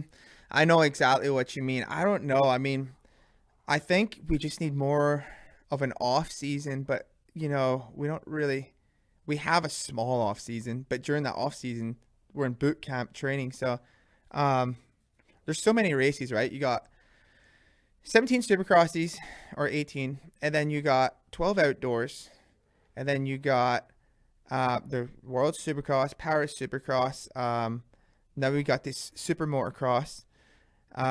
There's so many races. Like, I don't know how it will ever just be, like, I don't know, 20. I don't know. It's seriously so hard to say. Like, I don't know how they're going to change it, but I just, like, this is where I give a guy like Justin Brayton so much respect. He figured it out. He said, I'm outdoors ain't for me. I'm going to do Supercross only. I'm going to do all these off-season races. I'm going to go race in Australia and make as much. He's making more money than guys that are grinding their ass off during the summer and outdoors. He was just smart and thought ahead, had a good program, had a plan. And dude, he's kept his body intact. He's in good shape. He just podiumed at Paris, like at 38 years old. Like, dude, I actually like low key, like I look up to Brayton, like the way he's done it. He's putting family on his food's table. Wait, I just said that backwards. He's putting food on his family's table, making good money. He figured the system out. You know, he was smart. He's like, I'm not going to grind out outdoors and not make what I should be, you know, like if my results aren't there, you know. So he's smart. I kind of like look up to, like, that's kind of where my thought process is now. Like, I'm going to do Supercross only. I'm going to do the World Supercross, the Australia Supercross, and just enjoy it. Like, I want to have fun and be on a good program, a good bike, and see where that takes me, you know. You know, not that my programs or anything were bad before, but just, you know, at the age I'm at with having a kid and my knee being a bit dodgy, like, I want to just enjoy it and not always just be like, feel the pressure or a ball of nerves all the time. Like, cause I always struggle really bad with anxiety, and that destroys me when I'm racing. Like, I'll be sitting on the start line and I'll just be like, I don't know. Sometimes I just can't. It's like, I feel all this pressure on me, and like, I put pressure on myself for absolutely no reason. I always put pressure on myself to do well, and it just totally spins me backwards and I do worse. And it's like, when I'm loosey-goosey, having fun, riding good, total clear mind on the start line, that is the best Dino you'll get on the track. But like, anxiety just kicks in for me sometimes and just destroys me. And so I need to really, that's something that's hindered my career a lot, is dealing with anxiety and trying to get rid of it. And I've went to some people to see, you know, some sports psychologists and stuff like that, and it didn't really work. So I don't know. That's been tough on me though. When did that dude, I'd love to like give you some like books or audio books and stuff to read that have helped me with that shit. Like, dude, actually Brayton, there's a book that he recommended. It's called I don't know where it is. It's called Self-Coaching, and it's like it's like a book that Brayton literally has in his bag at all times, and he spoke about it on the podcast. And I ended up getting it. I was the guy that said anxiety wasn't real for like the longest time. I've had like arguments with Wes's chick because she would always say like she had really bad anxiety. And I was just like, it's fucking not real, bro. Like, it's all in your head. Like, literally, that was like a hill that I was fucking had a flag in that I was going to die on. Yeah. And then, like, no, it turns out I was completely wrong for like a really long time. Yeah, it kicks in. It's gnarly. Like, if you've never, some people like don't really have it, and they're like, I don't know what you're moaning about. But like, for me, I could be like Australia, fastest qualifier, fastest guy on the track. But somehow I'm still telling myself, like, I'm putting negative thoughts in my head. Somehow I'm telling myself that, it was a good lap, but, you know, maybe those guys had bad laps, or, you know, I'm talking to myself negatively and putting these bad thoughts, and I can't even, like, I'm trying, and then it's like, okay, no, think positive. And then like, you're just, I don't know, dude, it's crazy. I'd be on the start line, like, talking myself, like, I'm the fastest guy there, but I'm somehow just talking myself into not winning. Like, it's hard to explain, but it's just these bad thoughts and being negative and stuff in my head. Like, everyone sees me like, oh, you're such a positive person, which I am, but these anxiety kicks in, and like, I feel like I never give myself credit. You know, people will be like, oh, good job out there, and I'll be like, nah, fuck, like, I can be better than that. Or instead of just being like, oh, thank you, like, because I know inside though that I can be better, but I just I'm a little bit negative towards myself, because I always expect, you know, the best out of myself. And I don't know, it's just a hurdle that I've always kind of battled with. I literally could be 2 seconds a lap faster than anyone, and then still think that I'm not good enough, and then just put these bad thoughts in my head, you know? I think it's a little bit of culture too, though, because like Australia is pretty similar to the UK in that sense of like the tall poppy syndrome. And I mean, I remember I remember growing up, and we used to do this like the craziest shit. We'd go camping, we'd be shooting pigs, we'd be like, yeah, drinking beers in fucking boats. And then I'd go to school and I'd tell the kids like, oh, this is what I did all school holidays, riding motorbikes. Like I got fucking stitches in my face because I rode through a barbed wire fence. And they're all like, bullshit. And you'd just be like, oh, fuck. Like, and like everyone would just literally like do their best to like cut you down. Mm-hmm. And then that fully just changed. I remember being changed from that as a kid. I never wanted to tell a story. I never wanted to say that I did something good.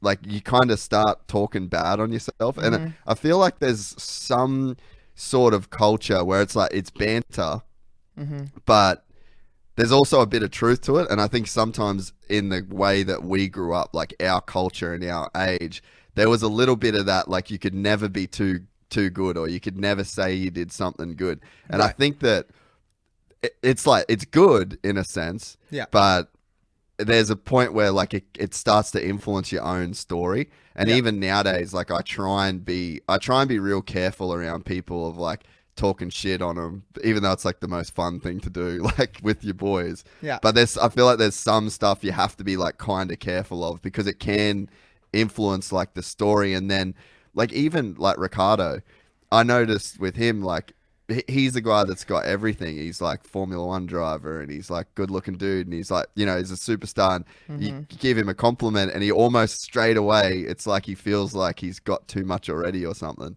So then he like pulls back. He's like, no. Yeah. And I think that it's an endearing thing to do, because you want to take a bit of that heat off yourself. You don't want to come across as like, oh, I'm fucking awesome. Yeah. But then I think that there's a real fine line between it affecting your internal mm-hmm. narrative, and it sounds mm-hmm. like that's a little bit of what you got going on. No, you know? Exactly. Because there's guys out there that aren't that good, but yeah. I need what they have. Like they convince themselves I'm the fucking man, and they go out there and they crush it, because they could be 3 seconds off the pace, but then when it comes to race time, they convince themselves and they really believe that they fucking can win, and they don't win, but they're battling top 5. Like, dude, big topic, Vince Freezy, right? Like, that guy I have a little bit of respect for him, and a sense of that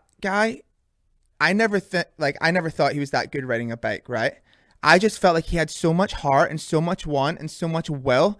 Dude, that he was willing to break your femur to pass you. You know what I mean? And like, I only respected it because of the hunger he had. Like okay, if there's a section on the track, he ain't make it something like you have to wheel tap, something very technical. He can't even do it. But he will, in the race, he will be on your ass hounding you, because he's just like, he's a dog. Like, I'll give it to him. Like, yeah, he don't quit. You seen him 250 West Coast, he was battling on the podium. So like, that guy's not, I don't want to put it out of context, but he's gotten a lot better this year. But like, he was never had those crazy bike skills where you're like, oh man, he's fast, right? But he just had that dog in him that, you know, that got him to where he was in the races. And I was like, oh man, if I just had a little bit more of that in me, like, because I got the skills, I got some of the recipe, but I don't have the complete package. I'm like, fuck, like that's one thing that I respect Freezy for sure. Well, I mean, I even said it to him after Melbourne. Before I saw the whole Brayton takeout, mm-hmm. I fully was like giving him the biggest props. But like I said to him as well, that you could see that the crazy shit that he does is out of like desperation. Yeah. Like he's so desperate to do good, and he knows that he doesn't have the speed, and he knows that he doesn't have like exactly what you're saying. Mm-hmm. He's so hungry and so desperate to win that I think that maybe he doesn't even anticipate like what's going to actually happen when he does the move that he does. Mm-hmm. Whereas, you know, I think that as he gets far, and this is what I sort of said to him, as he gets faster, like he's probably just not going to have to take those risks. But I just think the ship might have already sailed for him. With I know. Too many people, you know. Yeah, no, for sure. I hate racing. I'm so happy when I'm not racing Freeze. Like I literally like my legs intact. So he's just. Here's a funny story: is I was doing a qualifying lap, San Diego 2018, and he went to start his lap, and I was ending my lap. So I went into the finish line and cleaned him out, right? I'll never forget this. He's so hot. I pull into the tunnel after the qualifier. He comes up to me. He's getting fucking hot. I mean, I'm kind of talking some shit back, right? And he looks at me in the eyes, and I'm telling you, like, he had some fucking crazy eyes going on. Like, he would fucking murder me, right? He's got these crazy eyes. He says, and he starts laughing. He's like, I'm gonna break your fucking leg. He's like, he says something like, I'm gonna break your fucking femur. He's like, I'm gonna break your fucking legs. And like, he's laughing while saying it, and like with these gnarly, I was like, dude, this guy's a fucking psychopath. And then Mohead and him were arguing all the way back to the pits, like a mile long back to the pits. And I was like, this guy's kind of fucking psycho, dude. Like, he had this sketchy grin on his face telling me he's gonna break my legs, like, and gonna be honest, like, I think Vince can scrap as well, so I'm not sure if that's a fight I want to pick, but I'll never forget that. He was just like, he was looking at me with this grin and laughing while saying it, but with these crazy ass eyes, saying, I'm gonna break your fucking legs. Oh fuck. So that was one crazy eyes experience. Crazy eyes is a real thing, bro. Like, oh no, like, I remember, I feel like when he gets mad, like he goes, he might go psycho, but I don't know, man.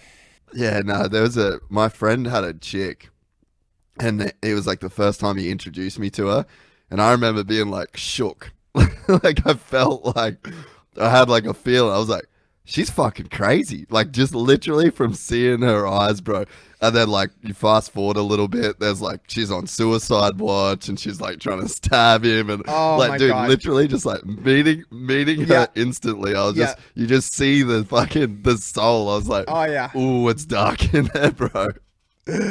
Oh man, yeah. So that was a funny story, but you gotta respect to be like, because essentially that would be like me being a supercross racer. Like, I don't have the bike skills. I could ride okay, but maybe like, maybe if I was a complete psycho, dedicated my whole life to it, you know, like that's the mountain that he's had to climb to get to where he's at. Like, he's fucking podium supercross races in the wet, like, that's fucking gnarly at the end of the day. And to do that without the skills, you know? Yeah, well, he's definitely getting the skills. Like, that's the thing that's crazy. I don't know how old Vince is, but he's getting better every year. Like, World Supercross, he was actually riding pretty fast. Like, he is getting faster. And I'm like, damn, how's this guy keep getting faster? But yeah, and then he's just such a good starter. And then he'll just block you and not let you by and fight for it to the bitter end. And that's how he gets good results. And hey, I give him props because he has that dog in him, and he goes to the checkered and he won't let you by. And like, he's cross jumped me in the whoops, like everything. And so he's done to so many other riders, but I will give him that bit of respect for his heart, for sure. Dude, he's a grafter. Yeah, he's a grafter. Every year he gets just that. Every year he just gets a little bit better. So 250 West Coast, you know, he's going to be coming in swinging. So hope the boys are ready. Yeah, dude. Oh man, like, he's in a race. He's in a race with himself to where he gets fast enough to not have to take people out and podium and cross jump and all that shit.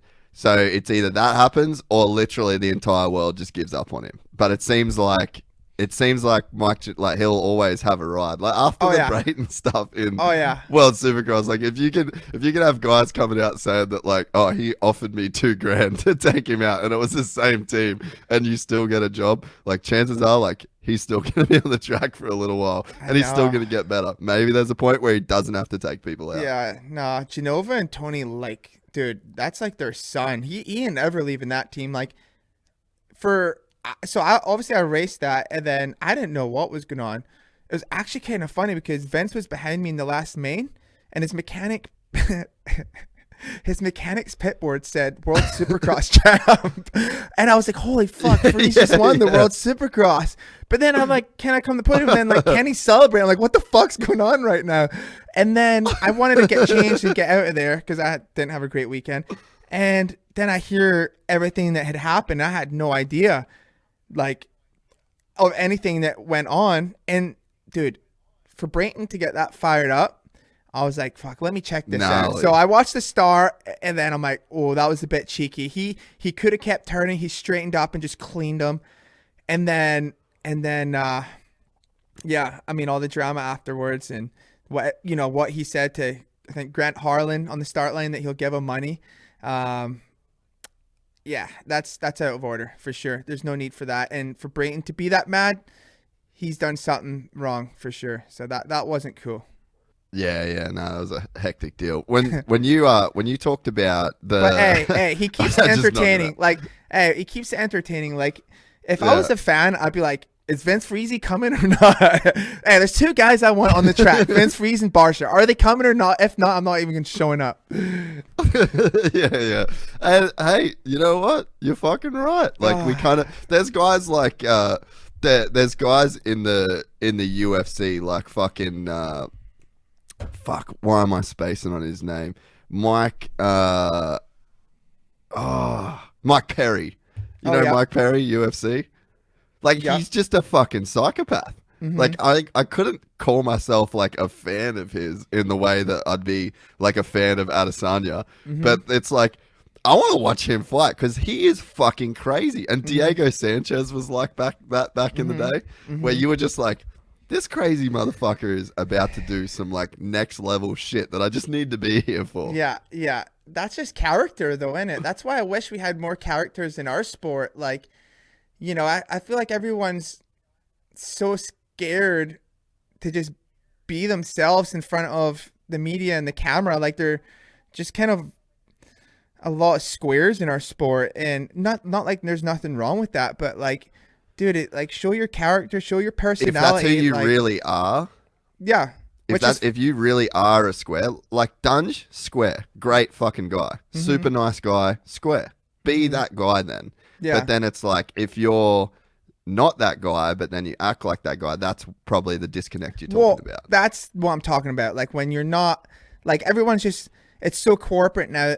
They don't want to say something or do something that's going to get them in trouble. And that's where UFC and shit's so cool to watch, because they're all just talking shit. And like, the difference is they have one fight and then they're done for a few months, and then they have another, Supercross. If you were talking shit and then you got you're talking shit on some guy, and then he just waxes you, then you got 29 races. Like, it doesn't work like that. You don't want to talk shit on people. But what I'm saying is, it's cool just to get, I just wish people would get outside their comfort zone and the box that they're in, and not worry about the consequences. But then again, I say that if they say something, then they get fined, or the team is on their ass and they say something, and then it's just, I just wish the sport was a bit more, the writers were just a bit more entertaining and exciting. Like, I think Kenny does a good job. I think, who else is there? I don't know. There's a few guys out there that like are kind of exciting and fun. Like, hey, I may not be fucking winning races or whatever, but like, I'm myself on the camera or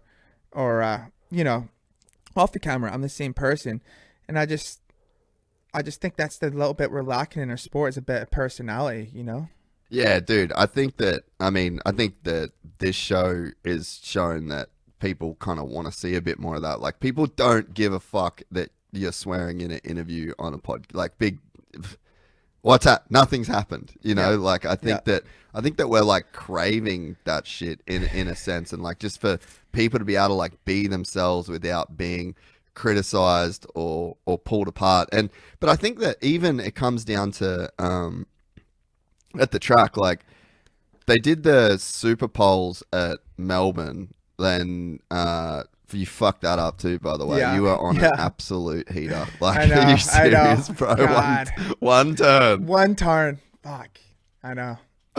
You were killing it too. But so you were the only guy, right? So it's cool to talk about this with you, because you're the only guy that gave some kind of like emotion, and were like, you were hyping up the crowd and you were sort of like doing some shit. Right, like, right. I think that there's even like there's the off camera stuff, which I think is definitely getting a little bit better. I think like AP's doing his thing. Team Fried AP's another definitely one. helped. Yep. Bam's got his he's thing getting going. better. He used to not be like that, yeah. Justin. And I feel like now it's obviously getting older, but he's like probably thinking, hey, I've made it this far. Like, I'm just going to be myself or whatever. Like, and another like one is, okay, Brock Tickle, right? I was teammates with Brock, but didn't really hang out with him too much. But you watch his interviews. Brock's one of my best friends. And you watch his interviews and he's like, dude, he literally sounds like he's on a recorder. Like, yeah, Monster Energy Pro Star Calisite, and then that was it, done. And I'm like, damn, this guy, like, every interview was just like so boring. And then I hung out with this guy. I'm like, is this even the same guy?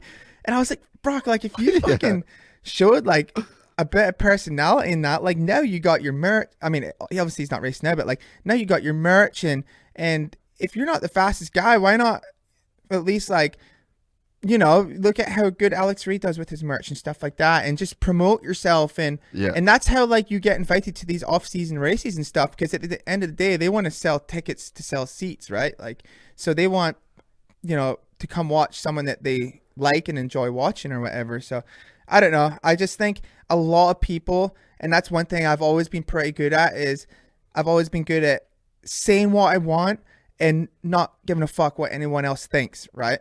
Like, I don't care what you think. I've always spoke my mind, and I think people are always worried about what people are going to think or say. So that is one thing. Like, who gives a fuck? Who cares what they think? What's that going to change in your life, right? Like, who cares? You know, and like, it's funny, like, I'll get trolls here and there on my Instagram, like, just retire already. Okay, I'm going to retire. Like, with all due respect, if I'm not winning, I know I don't win races. I know I barely get top 5. I'm mainly a top 10 rider. Sometimes I don't even get top 10. I'm still making $500,000 each year. And and there's guys I'm battling with that sometimes are making double or triple more than me. But then there's some guys that I'm the same speed as and are making way less than me, because, like, the way that I've built relationships with Rockstar and this and that, like, I've still done really well for myself. The way that you've invested in your YouTube channel, right, your merch, like, considering what I'm trying to say is, like, you know, for my results, I've done really well for and I just think that's, like, I know that, like, Rockstar Husky hired me, they didn't hire me to win races. Of course, we want to win races, but pretty much they hired me to be, hey, you top 5, we're ecstatic. Top 10, that's pretty much where you should be. And that was kind of like my deal. And you know, there was times where... But basically bring fans to the truck and be a guy that is like, be a team guy that brings people to this truck. They had Jason. Gets people excited. You need to be Ando's guy. Yeah, they had Jason, they had Zach. It was a 3-man team, so they had Jason and Zach. Those guys got paid the big bucks, so they expect you to be on the box. And I got paid a lot less than them, but I was still grateful to be on the team. And you know, then you add in your gear, your goggles, blah blah blah blah. So, like, you know, I made it work really well for and I built such a good relationship with Rockstar. People always would message me, or not message me, like, comment, like, how the fuck is this guy still on factory team? Because I played my cards right. I have a good relationship with Rockstar. Who's the title sponsor of Husqvarna? Rockstar. So they had my back, and they're like, we want Dean on the team. I'm sure Husky were like, fuck. But hey, Dean sucks. you gotta play it right. And I was still, as long as I was like top 10, promoting the company well and being healthy, I was doing my job, you know? Yeah. Oh, dude, 100%. And I think that there's a line too where, and I think that Chase Sexton made me think about this when Chase, because I think that you get a couple of different camps of riders, right? So you get a guy that is like, I just do this as a sport. Like, so I'm an athlete. I'm not an entertainer. I'm not a fucking media personality. That's cool. Like, you can kind of be that guy. But then there's also the guys that they understand that they're there to entertain people as well. Like, you're in a coliseum. So it's like, there's a sport, there's a winner, there's a championship, there's a title. but there's also the whole economy of this sport. Like, we don't just get the best dudes in the world and then put them in a field with no cameras and no one, just because we want to know who's best. Like, no one's just wants to get like the text of who went fastest and who got top 3. So it's like, this whole thing is like underpinned by this being like this entertaining thing to watch. Right. And I feel like that's a balance that we always have to work on. And I feel like that's something that the riders have to think about. It's something that the promoters have to think about. Like, I think that's a big difference between like Feld and WSX, is like how much of a show the WSX is, right? In terms of like what they're trying to like create. Yep. But then it was really obvious to me in Superpole, especially, when they just worked so hard to have like this show, and then you have Superpole, and then the riders, it's like they finish their lap and then it's just like idle back to the fucking microphone, and then the next guy. It was, the entertainment value was like completely lost. And then I'm like, fuck, boys, like, someone for me, please, please, someone give me fucking hope that shows me that you guys even want to be there. Yeah, it's like, dude, rev the bike, get the crowd fucking fired up. Like, dude, people go to Paris Supercross just to see fucking Edgar Torrentino's fucking do his beatbox and shit. Remember that? How you do like the helicopter flying out, like, and then like he'd beatbox. Yeah.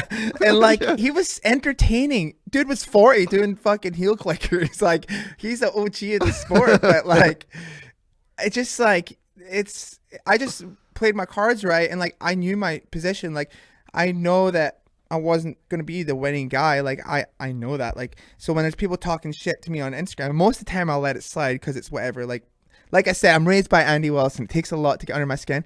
But, you know, sometimes I just want to fucking, I'm like, hey, I got time today, buddy. And then I'll just fucking, I'm just like laughing the whole time. I'm like, I'm going back and forth with this guy. Fucking, hey, I'll click on his profile, and then I'll just like, and when I have roast time, him on personal shit. Yeah, exactly. I have fun with it. Fuck it. But like, most of the time I just forget about it. But sometimes it just feels too good just to fucking jab the sword back at him, you know. Oh, I love a bit of shit talking. You know what I mean? I love a bit of shit. I love a bit of shit talking. So it's good. It's good banter. But yeah, it's like, if you got 40,000 people in some stands.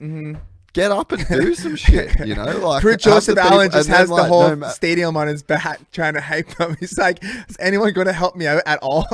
Bro, anybody, anyone. Dude, I actually think he did a fucking good job too. Shout out to Joseph Allen. Like, actually was on point through the, like, in terms of like being the crowd guy. Like, it was actually sick. But I think, yeah, the guys just, for me, just take a little bit more, just fucking throw some hands up, rev some bikes, like, and be, you know, it's fun. Like, you've earned this crazy spot on this roster of fucking freaks that get to travel around and visit these stadiums. Yeah. And, you know, I think that that's probably, you watch any Team Fried video, like outdoors Team Fried, I feel like that, just knowing that that Tom's there with that camera has brought out such like a different vibe in people as well. And it's like made people want to engage more. Like, that's what we need. And then everyone starts to get looked at as like a Dino type guy, you know, because, so I think one of the things that you said is kind of like an important in this whole deal is that there's not everyone's going to win the fucking race, man. But like, that doesn't mean that you should retire. Like, so what? Do we just have 3 dudes because we know who's going to kind of be on the box? Like, to get points in an F1 race is 10th. And it's like, that's crazy. Like, that's a crazy achievement to get points, and it's like respected in that sense. But like, it just seems like with our sport, no one gives a fuck unless you're the dude that winning or second or third. But it's like, there's so much to offer, and you're still such an insanely good rider. Like, that's some messaging I think that we've just got super wrong in a sense as well. But I think that, I mean, maybe it's like the fact that, like you said, you're making good money, but, you know, you get a guy like a Phil Nicoletti or something that he's a dope dude. That was a super popular podcast for us. Right. Like, he's a guy that people really love, but when he's like fucking wearing old clothes, barely getting to the track. Like, you know, there's not, it's just the vibe. It doesn't come across like a guy that is like, and I'm not talking about him personally, but like someone that's making 30 grand a year to race Supercross. Like, the fans almost feel sorry for the guy instead of looking up to him. Yeah. Like, when you're a rider in a sport, like, you want to like look up to dudes and you want to see him like killing it, not like, oh fuck, I make more than this poor dude. Yeah, I love Phil. Phil's like this, like he has so many fans. Goes back to the same old thing because he's just he's himself, right? Like he's the same guy in front of the camera or in front of his fans than he is when he's back at the pits, right? He's just, and it's funny, like everyone, you know, he is like the old grumpy guy, but he's like got the best heart and he's a good dude, and like he's just, but I love Phil for that. Like it's just funny, he's just always grumpy, but he's funny, and like he plays the part a little bit, you know. He's a really good dude, but like at least he's just fucking being himself, and I respect anybody that just like is not scared to be themselves. Like Bogle, even him, like, you know, like he raps and stuff, and like, dude, that's, I mean, hey, you ain't gonna catch me rapping, but you know, he's not scared, and I totally respect that. So yeah, I don't know, it's freaking tough to make it in this sport. And then, you know, I've been professional now for almost 15 years or something, and it's like, oh, man, it's gnarly. Like people want to talk shit and like, listen, motherfucker, I've been doing this for a while now. Like I didn't make it. I didn't make it here by fucking around. You know what I mean? Like I really put in the work to get to where I am now. So it's just people always have something to say, but that's just part of it. When you were talking about, you know, guys kind of like doing their own thing and being themselves, how funny is free agent Kenny? Oh, I know. He's just fucking ham, bro. He's killing it right now. That's like, you know what's so funny is like, so he's in a good spot. Like he's where his algorithm on his Instagram is just peaking, right? Everyone wants to know, like, what is Kenny going to do? And I just remember, it's funny because I remember when I was a privateer and like, dude, I had so many supporters. It was insane. You know, people always love you when you're down, you know what I mean? And I had so many supporters. And then it was like, once I got that factory right, it was just like, like obviously I still had a good fan base, but it was like, you know, everyone loves the underdog. So like Kenny right now, he's just having fun with it. He's on the Yami, he's on the e-bike, all that. So he's in a fun spot right now, even though it's not really fun to be in that position, but he's definitely like, you know, having fun with it, which is really the only way you can do that, you know? Yeah, well, I think like he's actually riding another brand of bike today, a completely different color. Is he still in Europe? But no? like, no, he's back in the States. I was actually talking to him yesterday before he was leaving Europe. But yeah, I mean, the fans is just so behind him. Like everyone's behind him, and I think that he talking about playing your cards right, like pulling the deal with Honda. Like I did hear exactly what the deal was. So now I'm like, I've done all the numbers and I've like worked out in my head. I'm like, fucking fair play to your son. Like it was like a proper deal, you know? Like I actually thought he was walking away from something a bit shitter than what he was. But like to do that, to back yourself, he obviously made some good money in, you know, WSX and then Paris. But to just like fully have that autonomy. And the thing is, like, this is, I think, one of the cool things. And we sort of saw it with Chad, but I reckon Chad probably just tried to go a bit too big with 2-2, where it's like, you kind of had a guy that had a bunch of money, mate, you know, like he's sweet, like doesn't really need a ride. And it's not like he needs a factory bike because Showa's going to give you the suspension. You're still going to get all the shit. And he kind of just got to like do his own thing. I think Chad just tried to go too big. But now Kenny's in like this crazy sick position where he doesn't have to, like, he's fine with money. Like, he could pay for his own shit all next year. No one give him $1. Like, it doesn't fucking matter. But now he gets to, like, pick and choose. He can talk shit. He can fucking ride this bike and that bike. And he can, like, keep everyone kind of going. But when it ultimately comes to racing, like, he's fully in the driver's seat. And, man, he looked good at Bercy. Like, not many people are on Tomac down. Like, you know, it's obviously... And he was saying that he finally got to do what he wanted to do to the bike. So I mean, Right. there's so many times where a rider says that when they're struggling, and then you're just like, whatever, bro. Like, it can't be the bike, you know. So Yeah. he's in this crazy position, but now he's actually like, look at the fan engagement and like look at the shit Yeah. that he's like created. It's fucking unreal. No, he's in a good spot right now, and like, yeah, I mean, at Paris, that was some of the best riding I've seen him do in a long time, and that's a full firepower bike, you know. So that makes me feel good. Like, okay, our bike can win. Our bike's good. So that was cool, and it's going to be interesting to see what he does. I'm even interested because it's like you just rode your best that you've ridden all year. Ran down Tomac. He didn't beat you once on, was it Sunday? And then Sunday, you're gonna get off that bike and go ride something else. You know, it's like, it's interesting. Like, you know, there's rumors of Suzuki. There's a Cowie PC bike, or, you know, there's all these different rumors. So it's hard for, the only thing that makes it hard for him, because his relationships with Fox and Red Bull, I don't see him ever giving those up. But who knows? No. But I mean, he's been with Fox and Red Bull his whole career, and to give it up at this stage would just seem silly. But that's the only thing that hinders him with a factory Yamaha. Well, it's the Red Bull and factory Yamaha, right? Factory Cowie, Monster. It's hard to, there's not a lot of places to go with the Fox and the Red Bull. So it's kind of, it's going to be interesting. Yeah, but that's the thing. I just don't think that you need it. Like, I just don't think that you need the factory bike. Like, don't go to a team. Who gives a fuck? And then don't get a semi. Like, well, not everyone's they're real expensive. Not everyone's in a Kenny position where he can go privateer and still have lots of money, though. You know what I mean? But it was cool to see him in Paris, like, when on a non-factory bike, that it can be done, you know? And the same as Brayton. Brayton rode really well there, too. Like, beat both the KTM guys. I was like, damn, like, it's impressive. Yeah, well, and you always, I think the thing that must feel good for him is that when you complain about the bike all last year, and then you become like, you just get ridiculed for blaming the bike, and then you go out and then you get to set it up the way you want it, and then you fucking whack Stomac. Then he gets to sit there and be like, I told you. Like, that would feel good. Yeah, it would feel good for him for sure. But yeah, it's going to be interesting.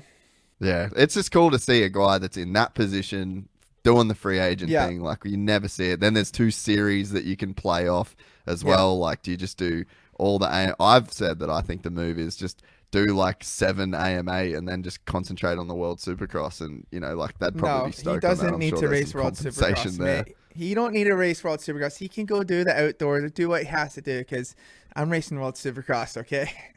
We don't need him out there. True. But when I spoke to him, he was pretty committed that he wanted to still do outdoors. So I think that was the last I spoke to him. He was like pretty committed on doing outdoors still. And I think World Supercross overlaps with some outdoors, right? Or, I mean, I don't think they have a schedule. Yeah. I think that would be the plan. I think it will. Right. Yeah. So before, when we were talking about like the headstrong kind of guys, and you're like, there's guys that can be like shit and then just talk to themselves to win. And like, dude, I just think about Cooper. Oh, like the years that he won those titles, it's like, bro, like the biggest fucking animal. Like, what must go on in his head to win those races? When he won his championship, he's a crazy example of that. Yeah. Okay. So when he won his championship in 2019, his qualifiers were like P8, P9, P7. Like, he was never 12. Very few. He was actually P1, and then almost that year he was on fire, and he won a lot of main events from qualifying. Pretty shitty. So he's just like, have you seen that meme with Dustin Poirier? And it says, Dustin Poirier has an X-ray, and look what they found. And then it's like a picture of Dustin Poirier, and then it like diminishes into an X-ray, and it's a dog in him. Like, he's got that dog in him. That's what Coop's got. Coop's got that dog in him. And like, I'll be honest, like, I know Coop, I'm buddies with Coop, and like, see, when he's at the track, he's kind of a miserable bastard. Like, he's just got this chip on his shoulder, you know, when he's at the track. Like, he's never really seems like he's that happy. And it's just because he's like, that's just what makes him good. That's what makes him like Yeah, that's what makes him good. He just has that chip on his shoulder, and like we'll be at the test track, and like we literally won't even say a word to each other, and like I'll and then like afterwards like we'll talk, but like he always just looks pissed off at the track. Like I swear to God, he always just looks pissed off and miserable, but that's what fucking makes him win. And yeah, he's definitely, when it comes to grit and being that dog, that's Cooper for sure.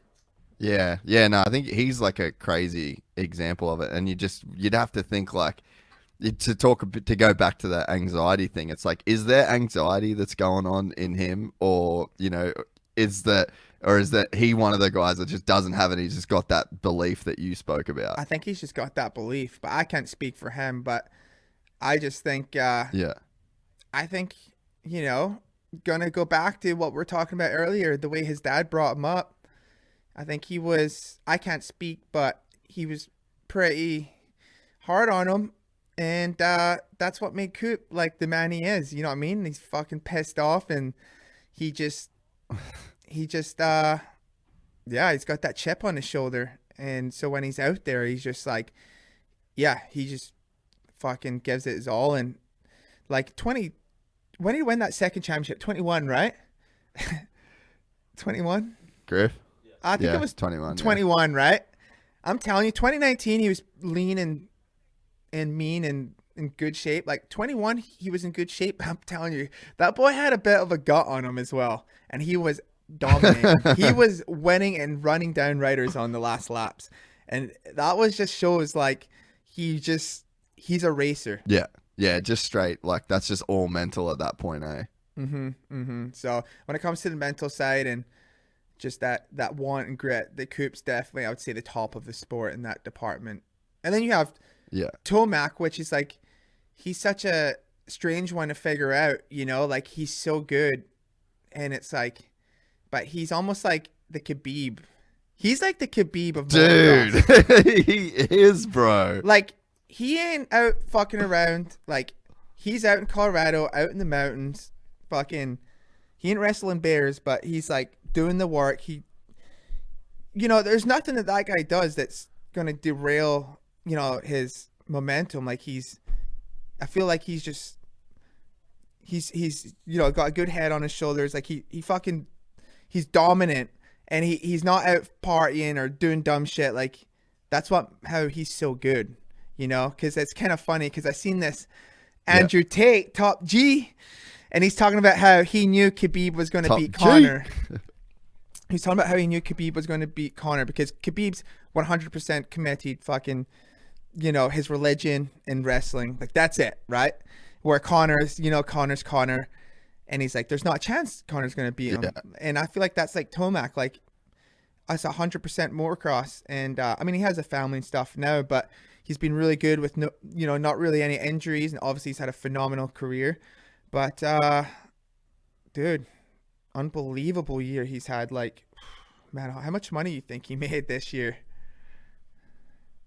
Supercross, motocross, designations.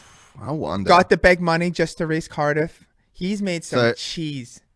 You'd have to it'd be maybe 10 million. I would reckon around there. Maybe not that much. Maybe like 7. 7 to 10. Because I feel Alps deal would be $1 million. The what? Sorry. Like a mill just in Alpine stuff. Oh yeah. Yeah, I don't know. So I feel like there's that. There's Oakley. Then you got Bell. Bell don't pay a lot, but then you got the championship is a milli probably. Are they still doing 100K championship win bonuses for Supies? Probably more than that, honestly. Really? Yeah. Dude, he is just and then probably got a big bag from Paris Supercross as well. He's had a phenomenal year. Unbelievable. That's where I'm like, damn. Do you know much about him? Well, so when I was coming up, obviously 2010, I raced him. I beat him outdoors, and then 2011. Oh no, 2010. Yeah, we raced outdoors 2010. 2011, I beat him. And then, dude, he just became an animal in 2012. Like I remember, when I was racing him on the West Coast, like he just got broad, like big shoulders, and like there's not a backside of a jump that Tomac hit. Like he OJ'd everything, and like it was like he was like bending his bars when he was riding. It was like, oh, he literally didn't touch a backside of a landing. He OJ'd everything, and he was just aggressive and fucking really fast.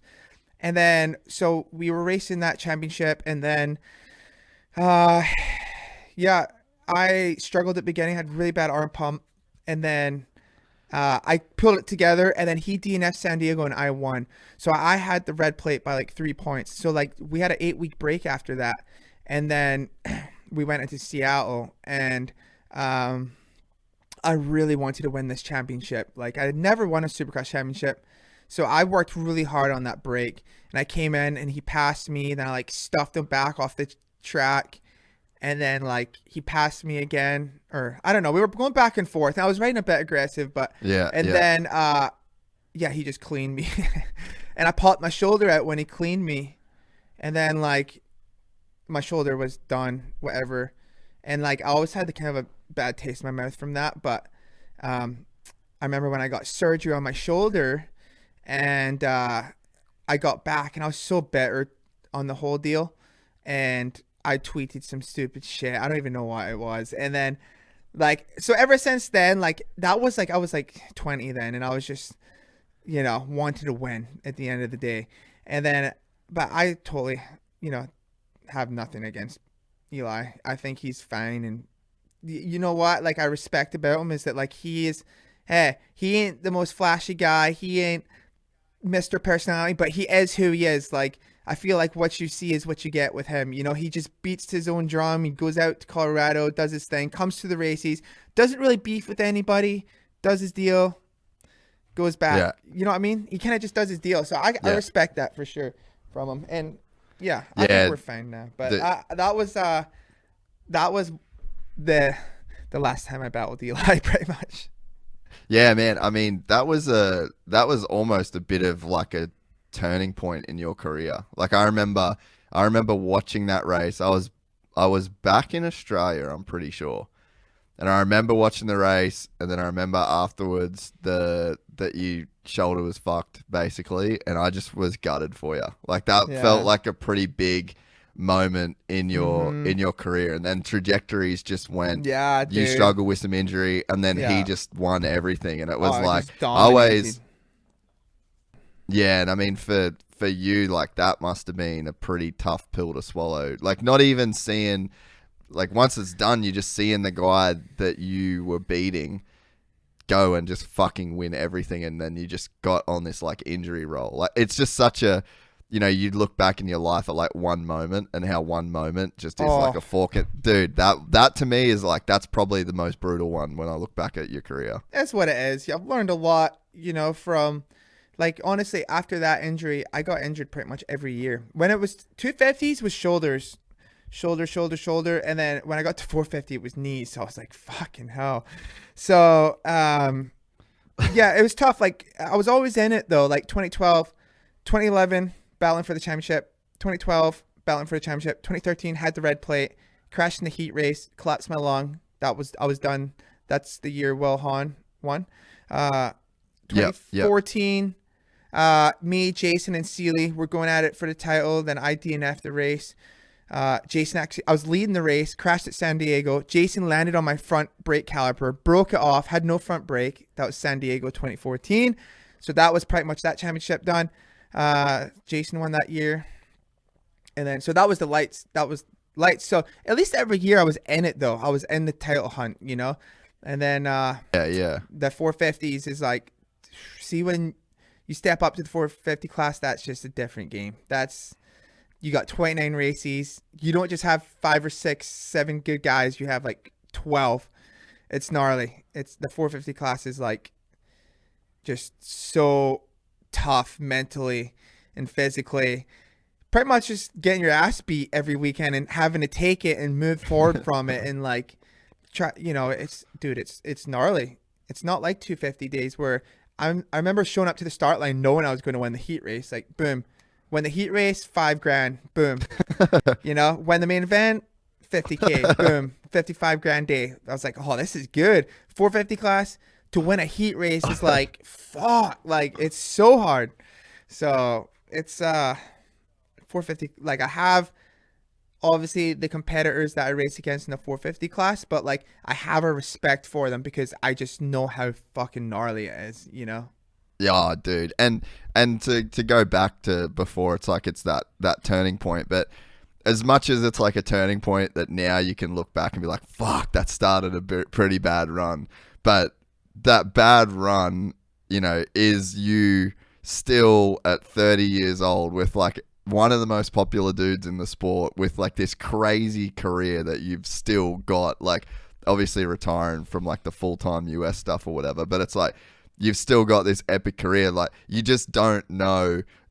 It's easy to look back and go, that was shit, but you just don't know, like, if that didn't happen, like, what else happens that doesn't lead to, like, you still being here doing this now. That, you know, that was definitely like it's like one of those ones where you can look back and go, fuck, that was like that was a moment that really changed some shit, you know? Mm-hmm. No, I know what you mean. It's, yeah, you know, that one entry that you could have went this way and went, whew, or, you know, you just struggled. Unfortunately, I went on struggle street, but that's part of the game. Like, people, one thing that does kind of like frustrate me or kind of piss me off is when people like will comment like shit about injuries, or like, oh fuck, you're just gonna get hurt again, or like some guy commented, you know, obviously Adam's had a hard time with injuries, Cincerello, and like, oh, he's always hurt. Right, and he's like, oh, who's gonna be the first one to get hurt, Wilson or Cincerello or whatever. It's like, dude, the sport's fucking dangerous. Like, and a lot of people don't know, but because we can't say, but a lot of the injuries we have sometimes aren't even our fault. It's a bike malfunction. So, and we're not allowed to say because we can't make our team look bad. So some guys get hurt and then they just have to keep their mouth zipped. But then there's trolls online like, oh, fucking hurt again. Yeah. And it's just like, you know, and you got to keep your mouth shut. And it's like, oh, it's painful. But these guys are paying you, you know, and you do what you're told. So that part is always a bit tough, but you can't, like I said, you can't worry about what anybody else has to say, you know? I just think there's like a level of disrespect, and that's just one that I think is like a cheap shot, is injuries, because it's a dangerous sport. Like, literally, for US Supercross, there's only 4, sometimes 5 riders that actually make all 17 rounds. So it's that dangerous, you know, that many people will only make the full series. Yeah, dude, it's fucking so gnarly to think about it in that respect. And to go back to that whole bike malfunction deal, like, that's not cool that you can't say that. Just because that's a really frustrating part, Jace. Like, I get it though. I mean, I don't, to be honest.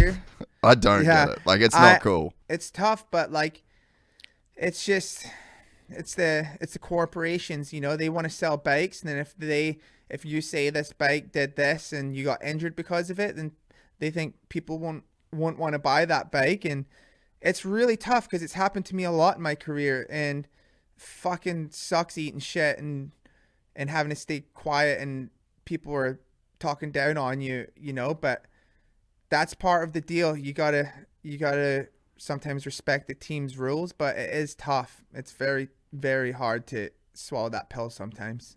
Yeah, I mean, I just don't agree with it and I think that it's a simple manufacturer perspective change. Like, the manufacturer needs to just go, they just put out a press release and go, hey, we had a chain break, we had a fucking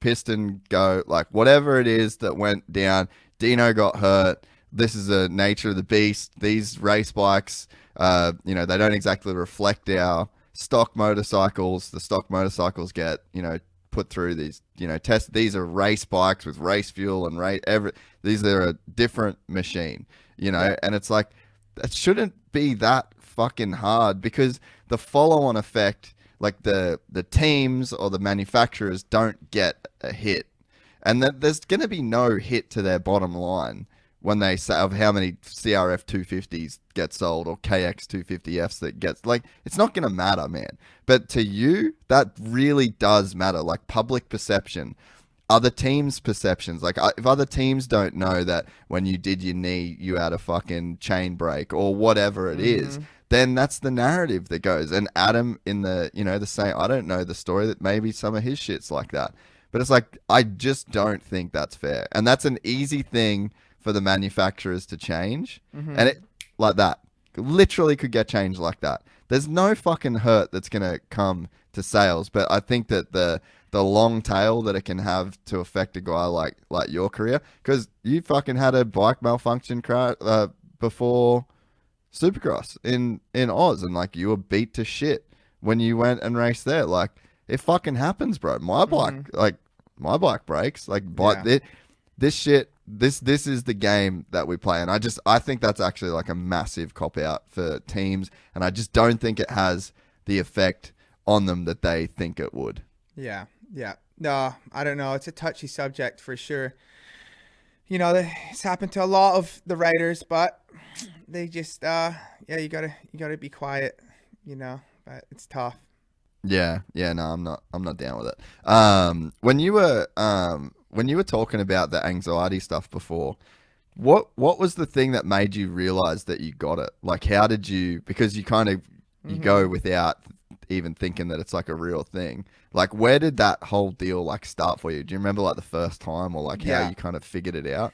I remember. It was factory KTM days. So I went from PC to factory KTM, right? So two of the best teams at the time. And so every time I would go to the track, I was struggling on the KTM. Like, I was struggling adjusting to it. It was a big change from a Japanese bike to an Austrian bike. It was really different. And like, I just remember I was struggling at the track. I was off the pace. Like, Dunge is there and he's smoking me. Jason was there. He was smoking me. And like, I'm like stressed out. And what really stressed me out was Roger and Ian would always be at the track every single day, like standing on a berm. So like, I was struggling, and then like they're watching me do my moto, and like I'm just having a hard time. And like, it's just like, think about if you're in a desk job and your boss is hovering over your shoulder, you know? And it was just like, obviously I never complained because that's my boss, but like, I just like see when, and it's nothing against them, but like see when they would fucking drive out of the track, I felt like a sense of relief. Like, oh, I can breathe now. I just felt like they were watching my every move, and like I was having a hard time adjusting to this new bike, and I would have crashes, and I'm picking myself up. And so I remember I would start driving to the track and just knowing that it was kind of like they were going to be there. And like I had driving to the track, I had like anxiety, right? And now I know what it is. But then I was like, why do I feel so nervous and so tense? And like my palms are sweaty, and like, and I'm thinking about the day, and I didn't know what was going on. And I was pushing through it, but I was absolutely miserable inside. Like, and I was just, my anxiety was through the roof. And I dealt with that for like 2 years, and that's where I really started to notice my anxiety was then. And so when I went to Factory Husky on the next year is when I felt a bit of relief, because I was like, I just wasn't being watched all the time, you know?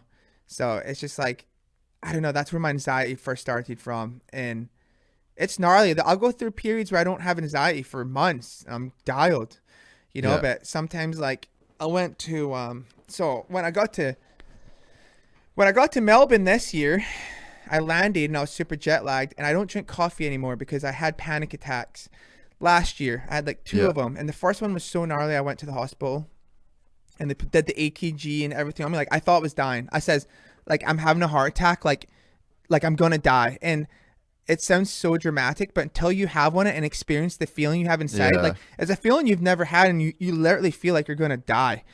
So Sarah drove me to the hospital, and I'm like, fucking like, and then I started. What put it on?